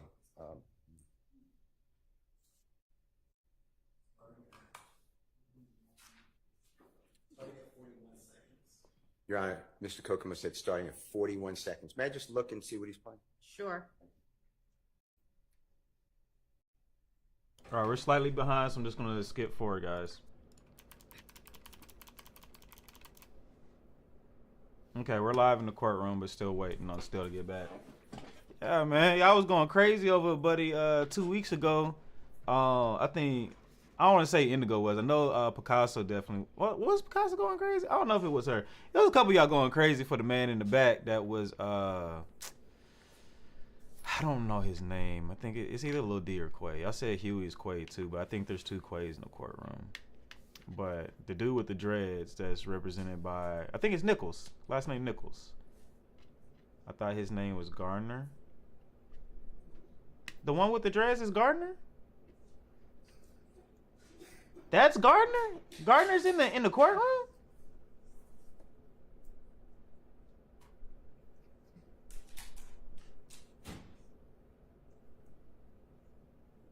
Look, I don't know. Yes. No, not him, the defense attorney. It's in evidence, but. Y'all talking about Mr. Kokomo. 34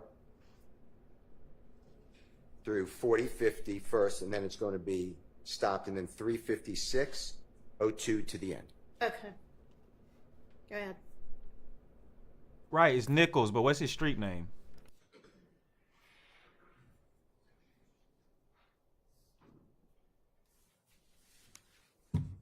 But matter of fact, he probably right now. What kind of hairstyle is that?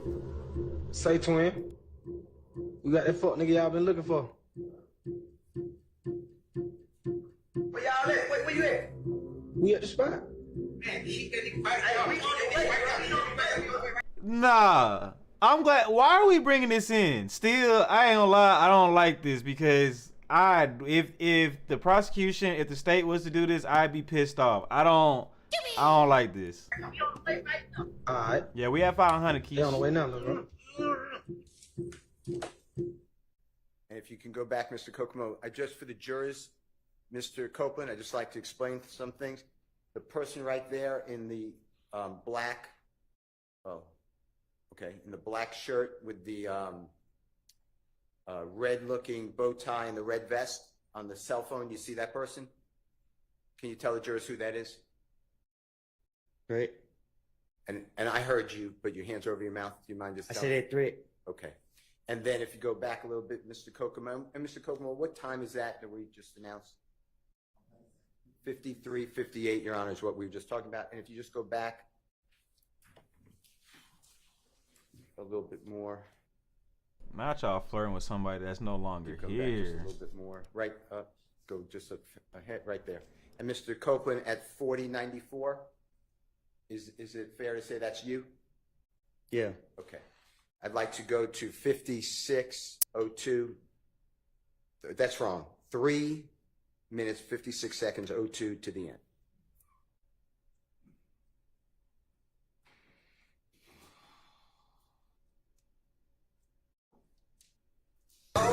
Triple cross, cause this boy is speaking to the boss. Me and Woody think I do what it costs. We ain't take no loss.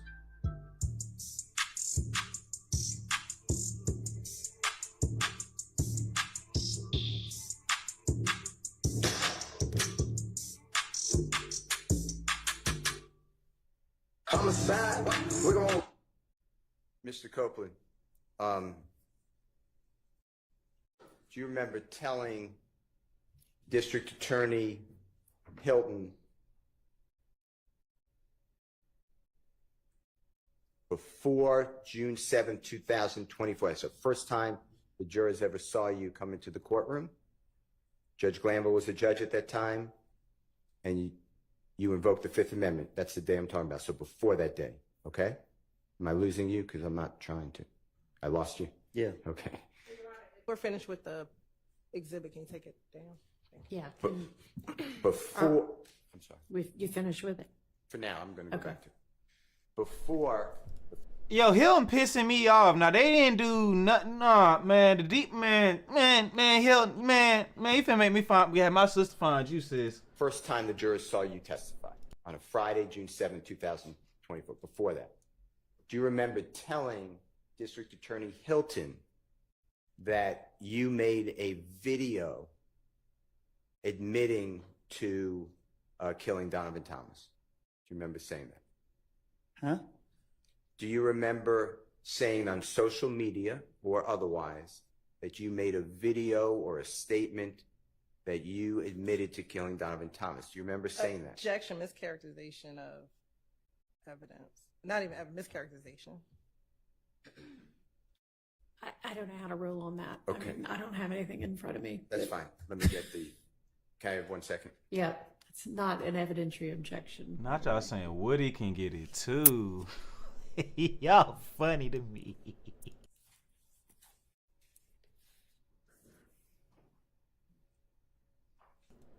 Look, we don't even know what Woody mean. Woody might be a really nice person. It's just that the trauma is making him act out of character. He might be a really nice person.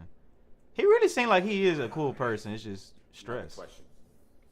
On what we just saw on Jeffrey Williams 243C, that man who had money on his head and then was shot in the video. Remember that on the homicide video? Did that have anything in your mind to do with Donovan Thomas? I don't get what you're asking me. When you did that video, did that have anything in your mind to do with the killing of Donovan Thomas? No. Okay. It's just a video, a music video? Yeah, just a video. Now, when part of your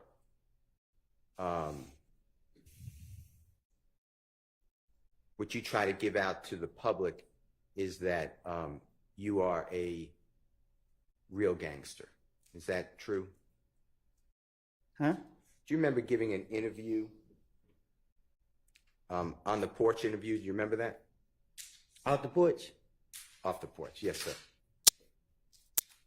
Do you remember doing that interview?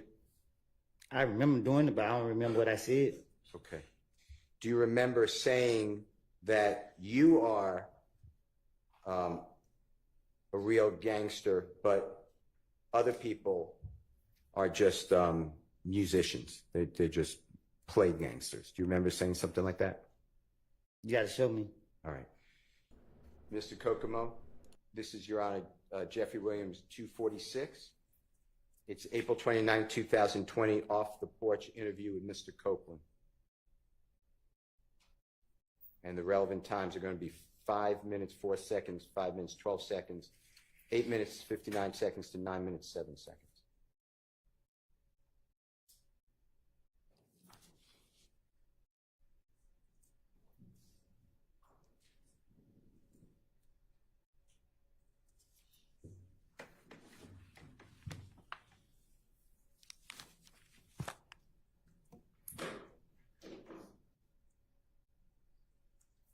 I remember. I said I don't know what he's talking about.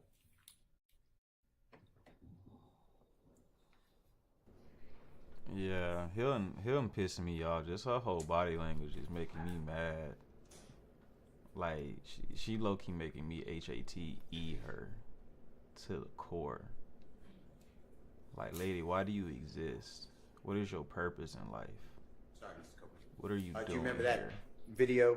Excuse me, the off the porch interview. I remember, but I don't remember what was said. Okay, was that you in that video that was shown to you? In that picture he showed me? Yeah. Yeah. And do you need to hear what was said? Did Mr. Kokomo play that for you? No, he just showed me a picture and walked off. Mr. Kokomo, would you just show Mr. Copeland the relevant portions, 504, and you can listen to any of it, 504 and 512 and 859 to 907. Mr. Copeland, just listen to this yourself, please. They have it. Just say it. I pay attention, Mr. Kokomo. Tell you, buddy look like Anthony Edwards, low key. And bro look like he a good 6'3". No, Finley, haven't missed anything. Brian still is proving that Woody is a liar and that the state is trying to make him something that he isn't, I guess. That'd be my best way of explaining it. But there's nothing that's been like jaw-dropping that's happened. Except for Hilton potentially maybe being pregnant. That's it. That's the most exciting thing today is Hilton may potentially be pregnant. That's it. That's you in during your interview or part of it? Yeah. Okay. Your Honor, I move for the admission of Jeffrey Williams 246 specifically, and I don't care if the whole interview's in, but I'm gonna tell you something that I would notice as a juror too.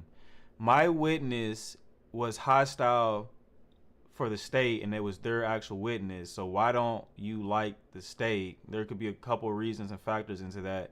But if you feel that same way towards the state, you should feel that way about the defense because they're really the ones that can get you caught up. But yet Woody is a little bit more comfortable. Even though he doesn't recall, he's a little bit more willing. But it's because, and I agree with you guys, it's the way that Steele is talking to Woody that's making him feel comfortable. specifically the times I announced, Your Honor.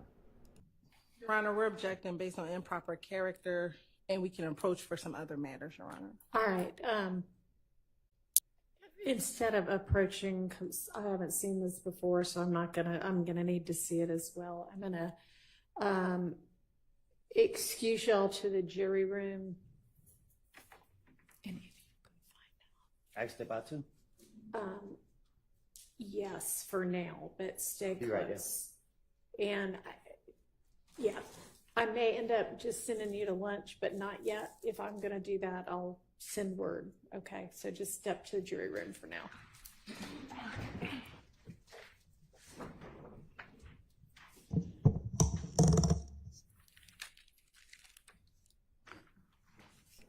Yep, it's lunchtime. We'll back out for a minute, guys. Just because on YouTube I have to break these videos up too, just so it helps post when they go out.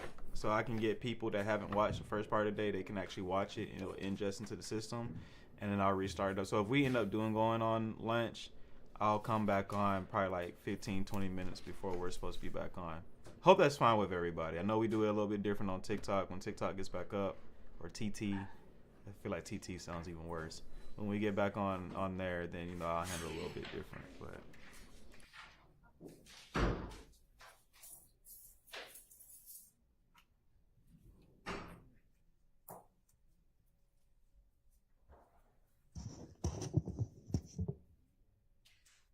All right, I know there was an improper character objection. Whose character?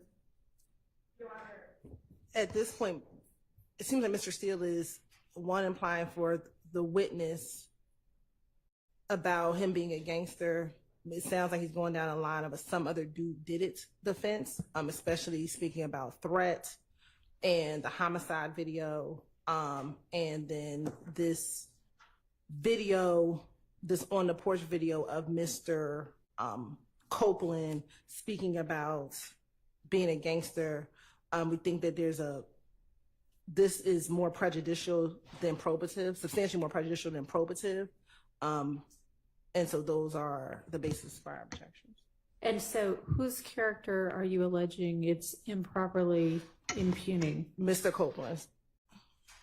Judge not going for it. Okay. Let me see what you're planning to play.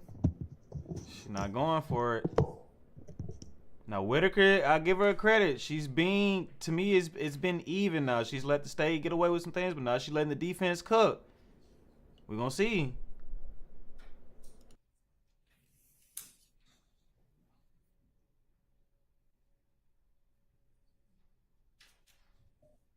So at the end of the day, I got a story to tell.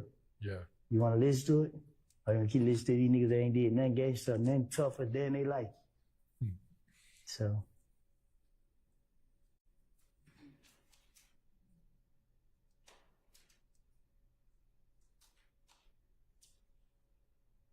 Now y'all use character evidence all throughout his testimony, but now they want to object to them using it to confirm his character. Got it.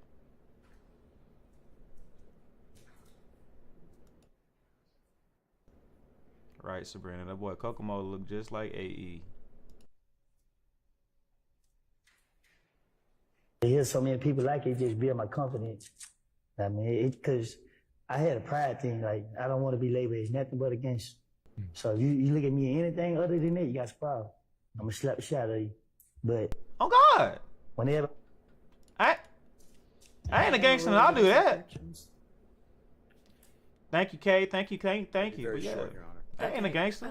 And But you'll get I'm slapped. going to have the jury back.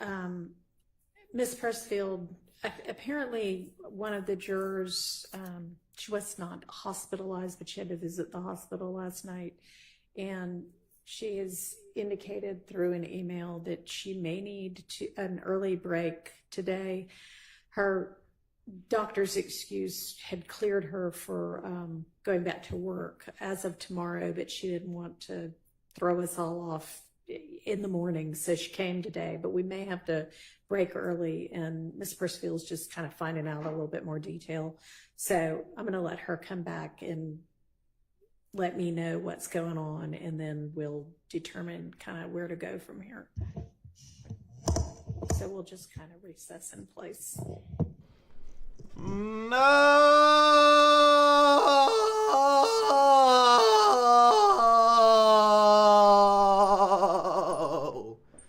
Damn it. Like, again, I get it. It's your medical. It's your health. You always worry about your health first. Health is wealth. But damn it. We already get a short week this week. You gonna cut us? I already be scratching when we don't have no trial, man. That Saturday and Sunday be hard. I be like, I need trial. I need it. I know, 500 subs, guys. Thank you so much. I love you all. Now if we can get to 1,000, I know that, yeah, now when I get to 1,000, it'll do what it do on its own. It'll do what it do on its own. We just need to get to a band now, man. But I love y'all. But look, I got something to show y'all. Shout out to Thugga Daily, my favorite place to go to for all things young Thugga. Okay, Kayla Wayla, you actually jumped your little ass over here. We got our comedian in the building. Appreciate you for coming through. I love you guys. I love that you'll come find the family. I really am. This is why I said we definitely have to do a meetup. Like, we have to do a meetup. I'm thinking Atlanta. I think Atlanta is probably mutual for everybody, but I could be wrong. All right, so we're going to have the jury back out, wrap up, I guess. You're saying, Mr. Steele, that we can wrap up this topic fairly quickly, and then we'll break for lunch. And it sounds like she's just feeling okay now, but will sort of keep us posted. So, Okay. Let's go. And Mr. Copeland as well. Let's go.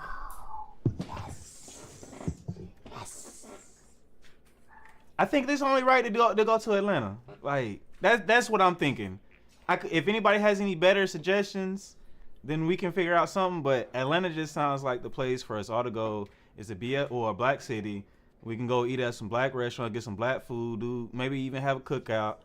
If Dre, I don't know, if Dre's still in here, he a great cook. I can get down on the grill too, and maybe one more person that way we can supply the heads, because I'm imagining at least 500 of y'all show up out the group, because we be strong low key. Especially, I could be wrong because it only maybe 100, but yeah, I definitely want to put something together for us, because I think it'll be fun as hell. Yeah, if this will be a clean kind of place for us to stop, sure. It'll be fine. Okay. Any way you say, we'll be fine.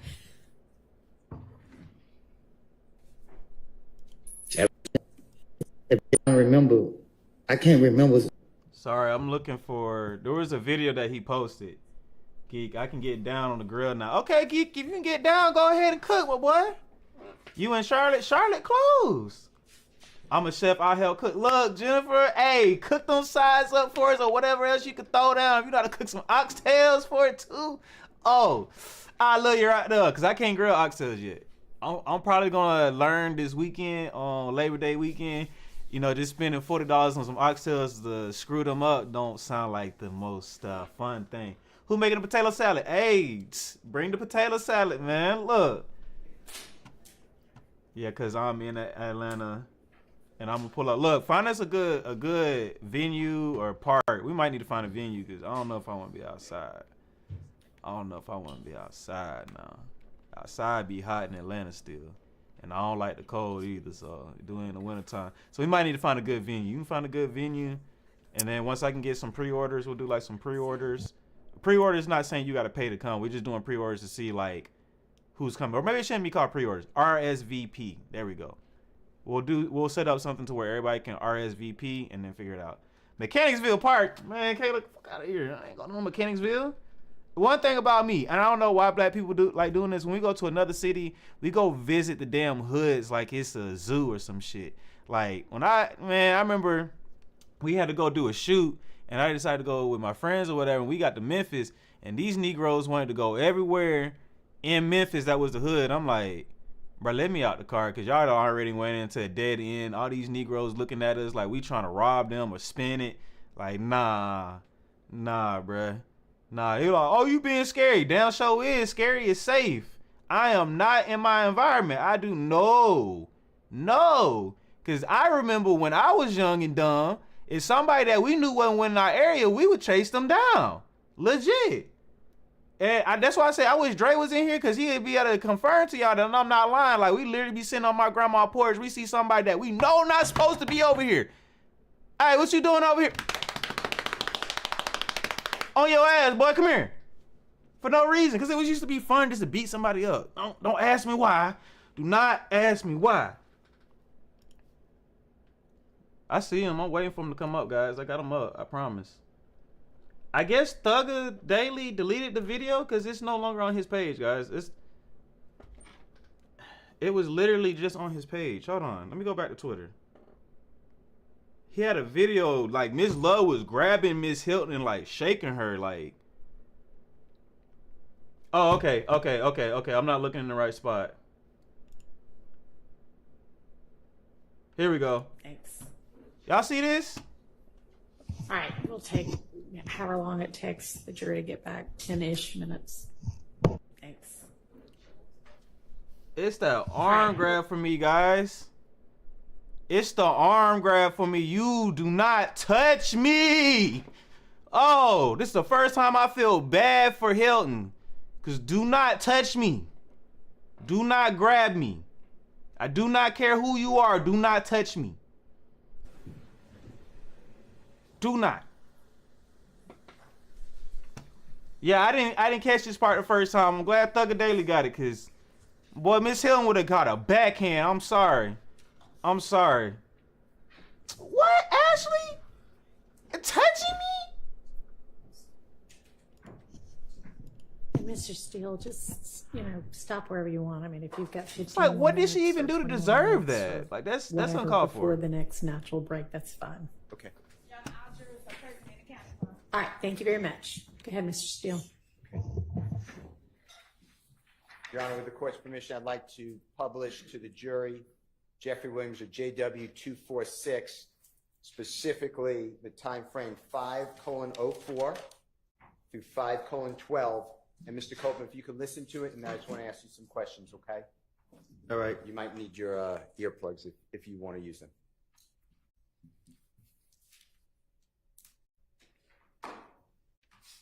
At the end of the day, I got a story to tell. Yeah. You want to listen to it? Or you keep listening to these niggas that ain't did nothing gangster, nothing tougher than they life. So. Were the people around you? Mr. Copeland, are we able to hear what you said during that interview? Yeah, I heard it. And you don't need me to explain. Tell the jurors what you were saying to the interviewer. What you mean? What was I getting it? Yeah. Can you tell the jurors, please? Well, I did an interview, and well, I got hear the question that he asked me. Okay. Let me ask you this. Some jurors may not know what off the porch is. Can you tell them what that is? It's they interview rappers, upcoming rappers, and ask questions about the music and your background and stuff like that. That's what you ask? Yeah. And this was done approximately April 29, 2020. Do you remember that? It was done. I don't know when. Do you remember it was done during COVID, if that matters at all? Before I went back to jail. Okay. And in that segment, the jurors heard it, but you're explaining that you're a real gangster, not these other people who are pretend. That I'm not saying that's a quote, but something like that. That's what you were discussing, or you said. Is that true? That's what I said. Yeah. Yeah. Okay. I'd like to, and you discussed Jeffrey Williams in this. If you remember, I could play for you, but if you remember off the porch interview, is that true? All right. You said he was like a role model. He blew up, or whatever the right word is. True? Well, he showed us that it was real.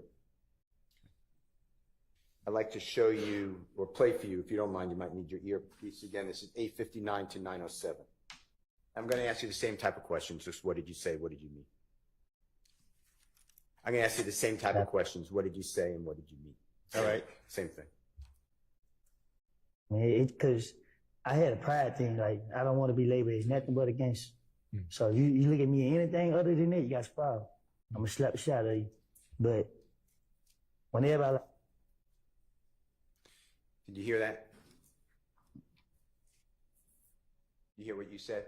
I think we all heard. Yeah. And what you're expressing is that's what you want people to look at you as. That you're tough. Nah, I just wanted people to know. Not to look at me. I wanted them to know. That you're tough. I ain't tough. I just ain't scared. All right. Now, you also put on your social media, I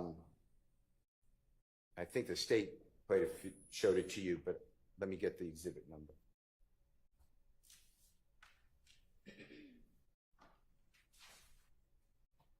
You better play some?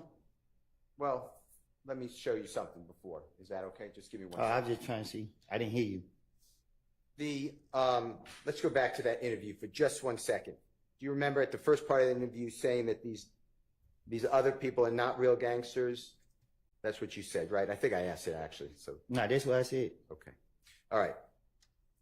On your social media, give me 1 second, okay? Your Honor, may I just go back?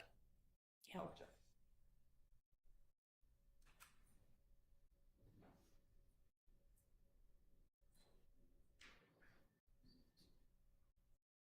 Y'all funny as hell today in the chat. Boy, y'all got me rolling.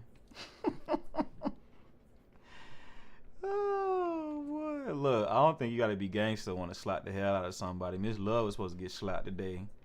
Because there's just no way you going to grab me around my arm like that. This is why we not attorneys, y'all. 236B, as in Barry. And with the court's permission, can Mr. Kokomo just show it to Mr. Copeland? I'm sorry, is this the same one? The off the porch? This is a different one. Did you say 236B this time? Okay, sorry, I didn't know if you said 246. So. Make sure you guys are following the page and That's you what hit I the thought, bell so. for all notifications. Wasn't while sure you're whether we here. were talking about the same one or a different one. All right. Thank you. Yeah, he may. 236B, is that what you said? Mr. Steele B. 236B is correct. Okay. Look, they looking You for see that, Mr. Mr. Copeland? Kokomo. Do you recognize that as your social media account at one time? Yeah. Okay. Your Honor, I move for the admission of Mr. Williams, and it's 236B as in Barrett. It's admitted. Can Mr. Kokomo please display, Your Honor? Yes.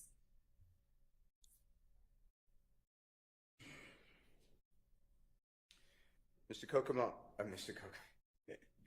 Copeland, I apologize. I want to go through this with you just for a minute, okay?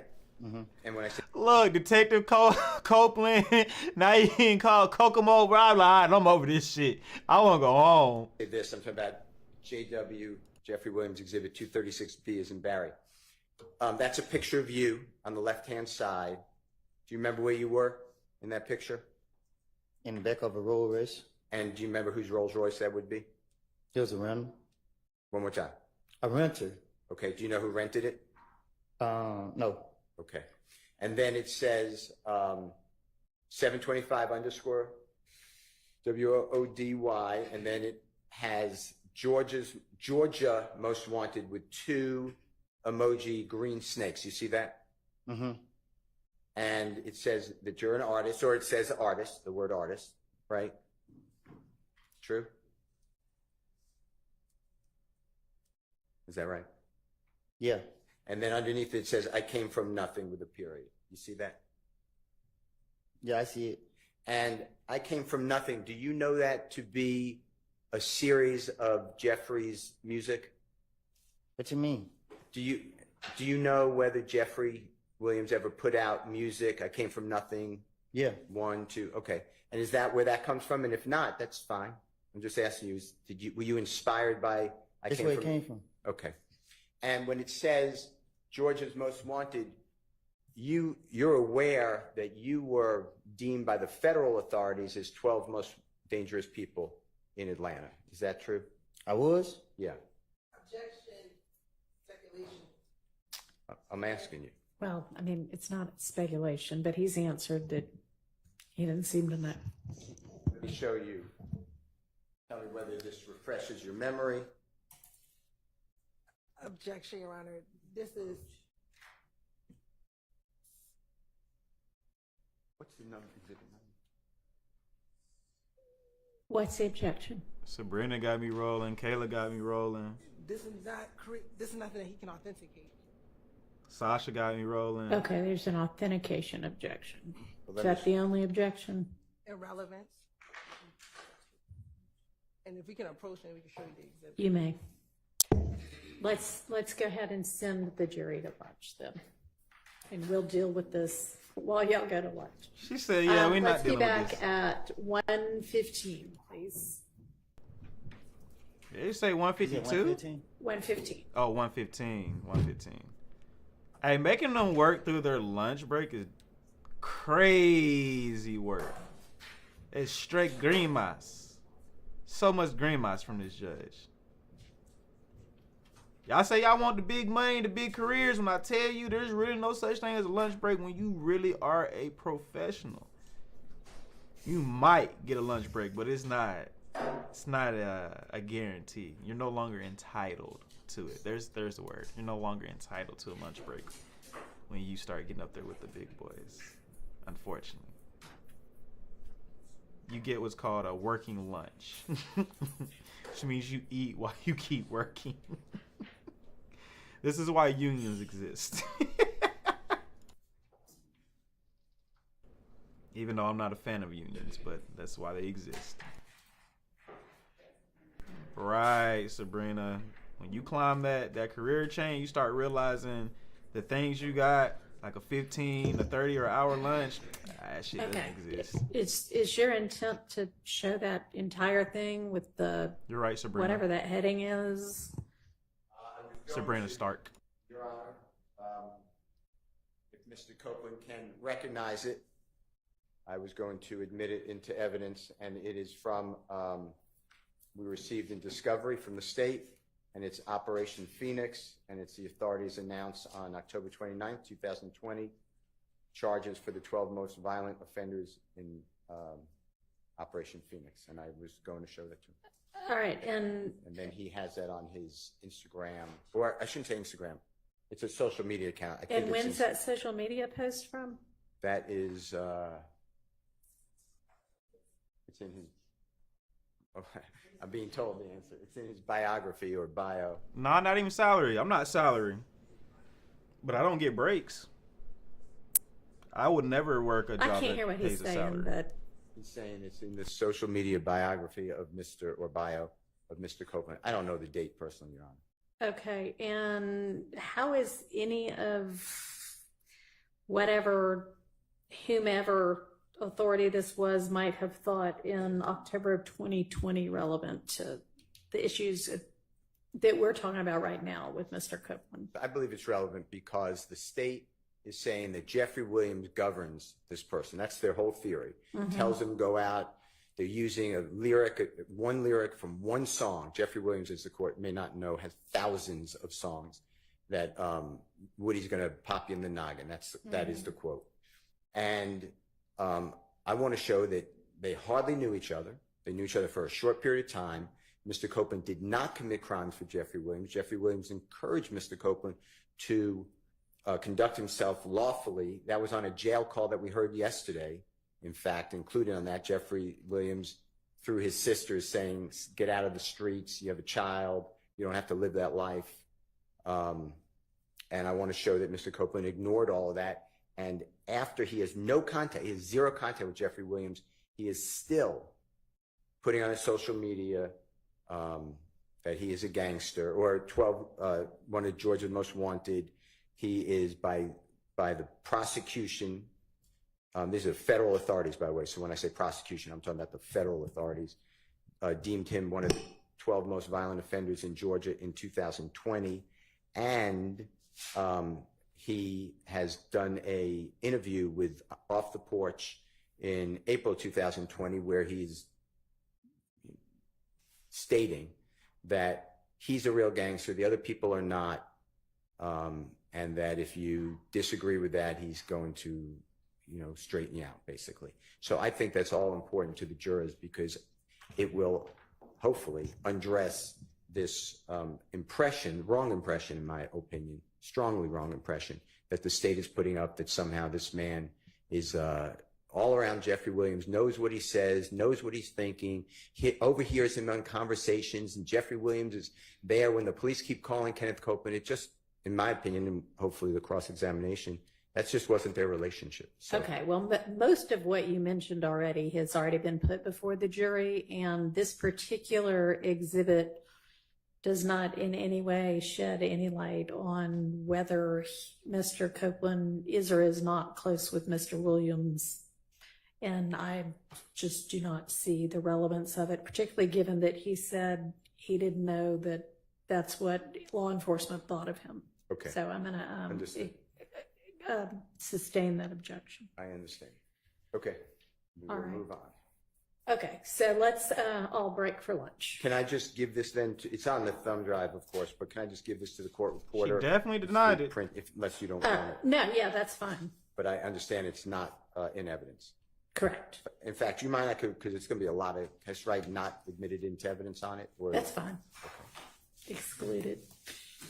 And you're on the old written, and step up for the next prosecution. Yes.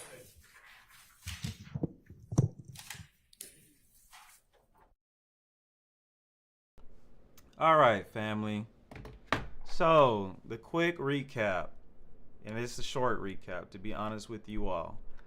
Damn, was Hilton finna fall? Or she was just trying to turn? I don't know what was going on there. What? He still is just respectful. I haven't seen this man be aggressive in the way he questions. The only time I've seen Brian Steele be aggressive is when he told Whitaker when she first became the judge that this lady right here, this mother right here, judge, I don't like this B right here. That's the only time I've seen him get aggressive. Any other time, this man is very meek, mild, well-behaved, mannered. Like, I wish I could act that way 24/7. I can't, because you piss me off. And if you get me to a level of pissed off, this is why I'm not an attorney. I think I'm intelligent enough to be an attorney. I understand the law to the extent of what an attorney does. I did take the LSAT just to see if I could pass, and I did. So I could go to law school. But my uncle is my great uncle rather, was, because he's no longer here with us, was a very honest man. And he looked me in my eyes and said, 2 things you shouldn't do in this life. You shouldn't go to the military, and you should never become an attorney. And his reason for that the question and the answer is I have a serious problem with authority. Meaning that if you think I'm supposed to listen to you because you're in a position higher than me, then you're sadly mistaken, because it's not how it's going to work with me. And I've tried to not be that way, but this psychological makeup, chemical compounds inside my brain has a lot of fuck it in it, and it doesn't allow me to listen to authority. Like, police officer, you gotta limit, because no, I'm a respect you in the beginning. You start being a dickhead, I'm like, all right, buddy, suck my thing. So, yeah, I have a problem with authority. So that's the reason why I couldn't be, because the contempt of court, I would have the record for it. I would lose my bar probably within the first year. I wouldn't even really get to practice. Like, my practicing would be learning under an attorney, and then the day, which would probably be like 10 years later, the day I would hit a courtroom and actually represent a client myself, the moment I'd have to deal with the Miss Love, yeah, I just ruined that 10 years of my life, not including school, which is an additional 3 years for law school. Yeah, it wouldn't have worked out too well for me. Rewind, you can see Hilton baby bump when she walks by. She might be on her womanly duties. Somebody said that, and I was like, okay, she could be bloated. It could be that time, right? I'm not a woman, so I don't really know how the woman's body works in that capacity. And I suck at biology. I really suck at biology. I'm really good at math. I'm really good at chemistry, physics. It's gonna be Biology? Oh. Hell no. I failed biology. It's the only class I've ever failed. ODD. Look, I'm an idiot. I don't know what ODD is. Oppressive dummy disorder? I don't know. I'm sorry. I don't know what ODD. I know what ADD is. I know what... Yeah, I gotta look at what ODD is. That's a new one for me. I didn't see it. Where exactly are you seeing her when she got up? Because I didn't see it. I'm not catching it. Because her back is like turned to it, so I don't see it. Yeah, but anyway. Brian Steele.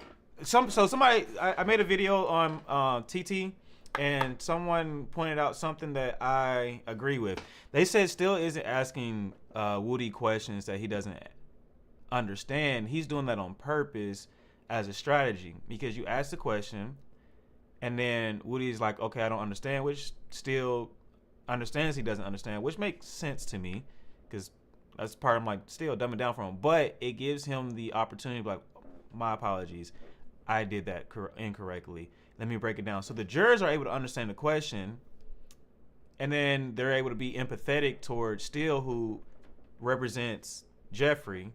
And so you're able to see a nicer side of Steele, which I think they've only seen great things from Steele regardless.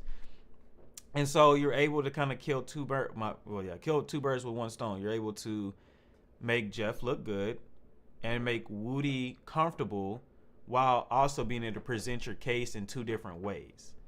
And I thought that was very interesting, because if Steele is that intelligent to strategically attack this situation in that way, he's beyond my IQ level, at least beyond my understanding, because I needed someone else to break it down. I honestly thought that he's just so intelligent that he's not able to bring things down. Like when he said vicinity, I'm like, instead of saying vicinity, say location. Like, right? Like, that's a way to dumb it down, like dummy talk, right? Like, I like to look at things in the simplest way. And I was always told, if you're truly intelligent, you can make hard things seem easy, or you can explain something difficult in a few words. So maybe, and so that's how I was thinking. Like, damn, still, why are you doing it like this? But then when somebody kind of said it like that on the TT page, y'all can go on my most recent post on TT and see what I'm talking about under the comments. It said the same thing. So I kind of agree with that. Like, he's able to kind of knock off a couple things all in one question, and then you're asking several questions. So it says so much about him. Oppositional defiant disorder, I don't know if I have that. Like, I listen to my mom, I listen to my parents, I listen to my grandparents. It's specifically people who think I have to listen to them that I don't. Like, if I have a boss, which is very rare, but we always have someone we have to listen to. Even if it's your client, you still have to listen to them. I'm okay with that. It's the problem with, like, the court system. Like, police officers I respect, but if you think you finna talk to me any kind of way, oh, well, hey, now I'm finna talk to you any kind of way. That's why I really got my ass beat by the police one time, is because they just wanted me to step out of the car, and I'm like, I'm not stepping out of the car. You can talk to me through the window. And they just busted the window and dragged my ass out, and then put my arms behind my back, put their foot in my back, and put the handcuffs on. And it was like, you want to play a game? Want to play a game? Want to play a game, tough guy? So and then that just makes me hate them more, to where it's like, all right, I'm gonna find out who you are. And I did. And that person lost their job, but that's another discussion for another day. Yes, it's a bump. So y'all think she prego? You think baby Hilton on the way? So that down shit don't make sense why she be angry, because that means she be getting in the cheeks clapped. That's crazy. That was funny from Brittany. I am not a lawyer, but I am a therapist. LOL. Yeah, look, I'm not either. It's easy to stay calm when you know you're on the right side and you have the facts. Man, I can have the facts, and if you still press the wrong button, I'm still, there's a potential that I'm gonna get ignorant. Like, I'm gonna give y'all a prime example. If I had a friend and that friend accuses me of stealing from them, I'm dead ass gonna look at them like, why would I ever steal from you? Like, not disrespecting them, just like on some shit like, why would I steal from you? So then it's gonna piss me off. Recap, guys. Steele's just breaking down Woody right now and making him seem like what he said, a liar. Saying that, like, you know, basically trying to agree with him on everything. Going through, everything that the prosecution has presented to him. Lord, I'm gassy today. And I'm like, oh, well, you said you did this. And then it's not just that he's agreeing with him. He's actually even taking things that he said in interviews in court and using those against him to be like, well, he told this story this time, he told this story this time, and then he told this story in the courtroom. So he has 3 different stories altogether. So what is the truth? That was one thing I noticed, is that he's pulling things to where it was consistently inconsistent. Does that make sense? His statements were inconsistently consistent, which means he told something completely different, but now that you're asking him, is it a lie? He's being consistent about it being that lie. So that's the main thing that I've kind of seen that Brian Stell has been picking apart. That's why I say it's been a masterclass. It's been slow. It may not be entertaining to the layman brain, but for someone that is probably a law student or somebody that just enjoys intellectual chess, it is by far something that, like, I would watch again, right? Like, it is a cross. It is a very good cross. Now, it don't seem like I said, it's slow. And it took me a minute to kind of understand, like, okay, what's going on? So I'm not going to sit here and act like I knew what he was doing in the beginning. Like, at first, I'm like, okay, still what you doing? And it took those comments. That's why, like, my brain is kind of like a connected dots. Like, I'll be really smart over here and really smart over here, but dumb all the way in between. And then all it takes is somebody to say something to get get that little dot in the middle to where they can cross. And it's like, oh, now I realize everything else around it. And I love those moments. But that's basically what happened. And then the other bombshell is that Hilton might be pregnant. Either pregnant or bloated. We'll see in a week or two, right? So if that bump gets bigger, because obviously she will get bigger, because this case won't be done until about March, then, you know, we'll find out. And that's going to be interesting to see a pregnant woman dealing with a highly stressful case like this. I seen Indigo say earlier that her body should be used to this amount of stress, but I don't think she's ever had a case that's stressful. I think this is their most stressful case because they're on TV. Doing things inside of a courtroom where you don't have cameras on you and the world watching you. I'm not gonna say it's not stressful, but it's not as stressful as the whole world telling you suck at what you do. And you have 10 years of experience in it. And then everybody you become enemy number one. Like Adrian Love and Simone Hilton, they can't go out to Busy Bees. They can't go out to the park. They can't go to Walmart and shop. They gotta have all their groceries ordered right now. They gotta make sure they not really seen in public right now. They are hated. Now maybe in Fulton County it's different. Maybe those people don't even realize who these two ladies are. But I just don't believe that. I believe that everyone in Atlanta hates these folks right now. Again, I could be wrong because there's no protests going on in Atlanta that I'm aware of. Instead, we're doing digital protests instead of physical protests. So maybe the citizens of Atlanta love Fonnie Willis. It's Willis, right?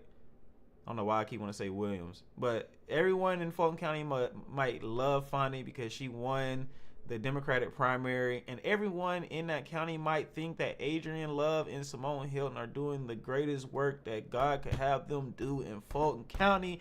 And they love everything about them. I don't find that to be true, but that could be true. So it's not extreme stress. Her body is made for this. Please don't spread, or what are you saying? Speak over her, especially if she's really pregnant.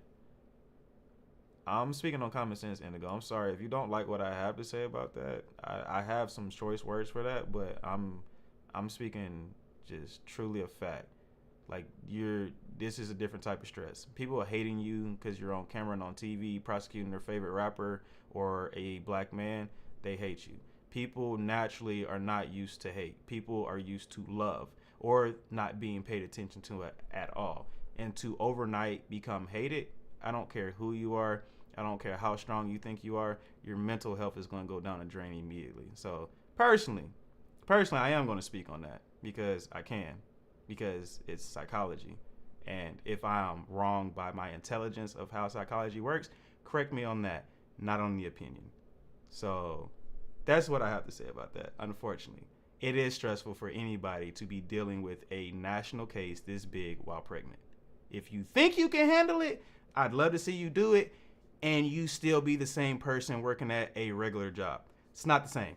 It's not the same. It's the same thing as a woman that is an actress and she has a big role and now she's pregnant. She's got to go through that role. It's a lot more stress. I'm not saying she's going to lose a baby or anything, but that's stressful. If you don't think that's stressful, you're not being empathetic towards the situation. So anyway, in between time, you read it wrong, dude. Maybe I did. That's okay. I'll reread it after I get offline because I am going to take a quick break, guys. We will be back on at, they said 1:15. We'll be back on at 1. So go ahead and get your food, get some rest. If Ms. Jefferson is on live on TikTok, make sure that you guys support her as well. And then just come back and chill with us at 1 o'clock. I'll set another stream up. That way you guys can sit in the lobby again because that seemed to work for you all. But yeah, I will see you guys in 30 minutes. All right. Love you guys. See you soon.